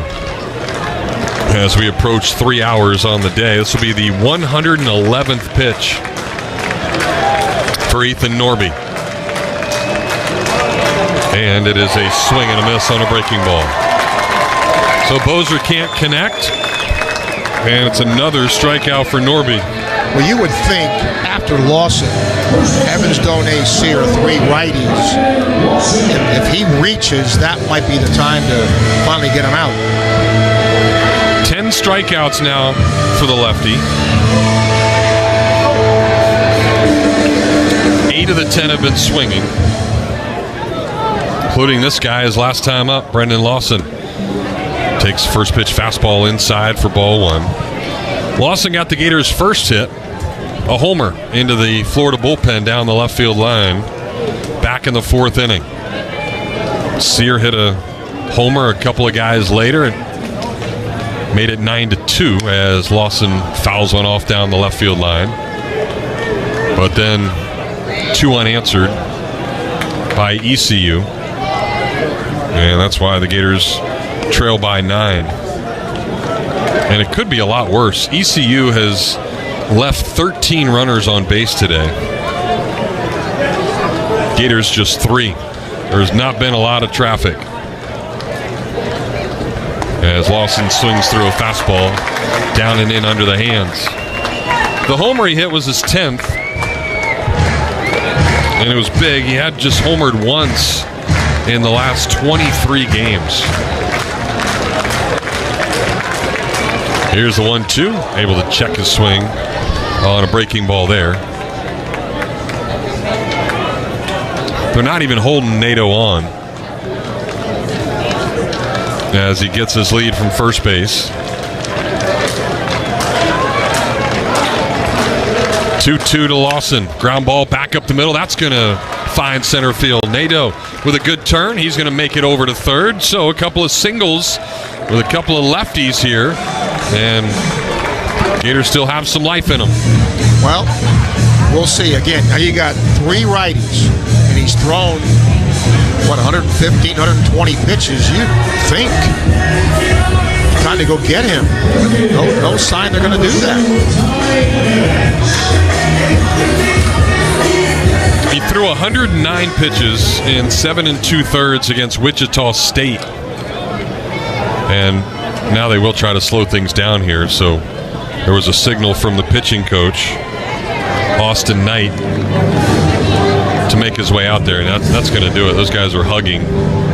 So Norby knows. And here comes Cliff Godwin.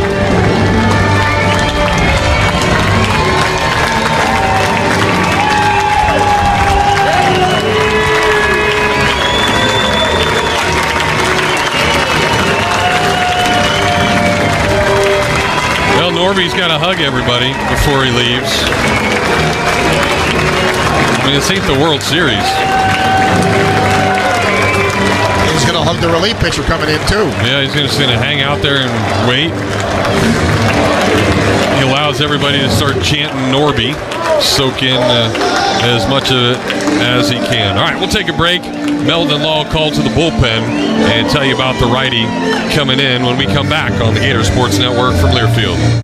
Hey Gator fans, being a part of Gator Nation means no matter where you go, you and your pets are part of the Gator family. That's where Pet Paradise comes in. At each resort, their pet-obsessed staff is ready to help your pet feel right at home. New customers can try Pet Paradise for free with 1 free stay or play reservation, which includes a day of camp or a night of boarding. At Pet Paradise, boarding, grooming, daycare, and training are all under one roof. Score big with complete pet care for Gator Nation at Pet Paradise.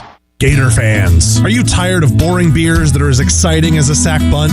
It's time to shock your world. The new look Shock Top Belgian White is as smooth as a double play and hits harder than a Gator Grand Slam. Brewed with real orange peels and coriander, Shock Top Belgian White is unfiltered like your trash talk and will take you to a way out world with every sip. A new look with the same great taste. Smooth and refreshing and ready to play ball. Shock Top Belgian White. Shock your world. Shock Top Belgian White, Portland, Oregon. Please drink responsibly. 21 and up. You're listening to University of Florida Baseball in the Conway Regional. Now back to Springs Brooks Stadium. Well, the Gators finally get Ethan Norby out of the game after throwing a career high in pitches, 116 total over 7 1/3 innings. He didn't walk anybody, and he struck out 10 Gators this afternoon. He will give way to a right-hander, Jake Hunter. 2-3 with a 4.22 ERA. He's the most used pitcher on the team. This will be his 27th, or check that, his 27th appearance. He and Brad Pruitt both had 26. He's also started 4 times and has 3 saves. 53 1/3 innings, 54 hits, 25 earned runs, 23 walks, 53 strikeouts, 262 is what teams hit against him. I don't know what he was doing to warm up, but he's just now coming into the game, and he looks like he's played for 10 innings. His pants are just disgusting. His knees are full of dirt. His quads and thighs are all dirtied up, too. So, whatever he did, he had a workout in before even coming in. Got a big old mustache like Steve Russell used to have in the 70s. That's right, baby. As Ty Evans steps in there. First pitch to Ty is fouled off for strike one on a 92-mile-an-hour fastball. Evans happy at Norby's out of there. He was 0 for 3 against him. He's trying to extend a 6-game hitting streak. Got a big hole to the right side as they shift on him. Long hold by the righty. And a breaking ball is hit hard out to short, off the glove, and trickles into center field. So Nato's going to come in to score. And Lawson's going to go first to third. That is 3 singles in the inning by the Gators. And they get their 3rd run of the game because of it. That's going to be charged to Norby. Ball was smoked. Good play by the shortstop to just knock that down. But Gators aren't quitting. Still some fight in them.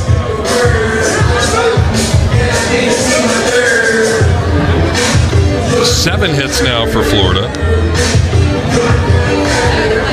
5 singles and the 2 homers. And now Brody Donay they'll stay defensively the same way. The shift for the right-handed hitter, and Donay will take strike one and not agree with it. Fastball was backhanded on the outer part of the plate. Donay struck out his last 2 times against Norby.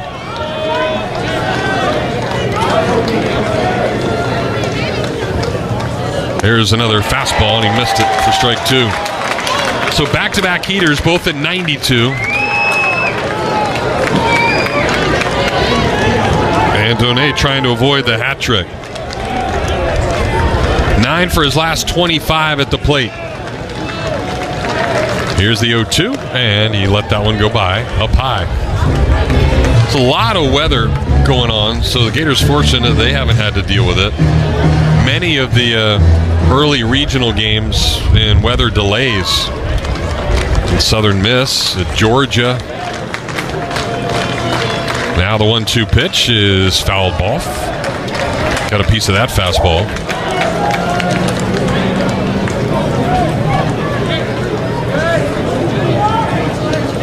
Wind is really whipping around hard now, so if Donay can just get one in the air with his power, they can get out of here.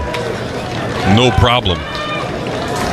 Here's the 1-2 pitch again, and it's popped up. So he did get it in the air, but not with any kind of oomph. Out towards first base. Wind will move it around, so Donay will strand a couple of runners. And he had first and third with only 1 out and couldn't drive in a run.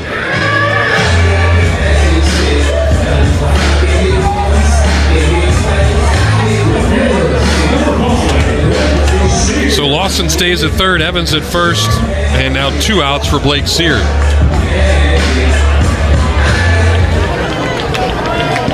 Sear left the yard back in the 4th. Ground out and a pop out. His other 2 at-bats. It was his 8th homer of the year. And the first pitch to him is nowhere near. Way up on a fastball. He'll stay in the exact same defensive alignment. Burris, the second baseman, on the shortstop side of the bag. Williams in the 5-6 hole. And the pitch to Sear is a big swing and a miss on a breaking ball. First one that Hunter has thrown, and Sear missed it badly to even up the count at 1-1.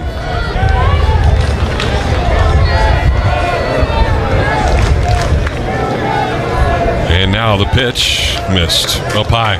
92-mile-an-hour fastball that time. Sear hasn't had a multi-hit game in Florida's last 10, so he'll try to do that here if he can get another hit. He lays off with a breaking ball there for ball 3.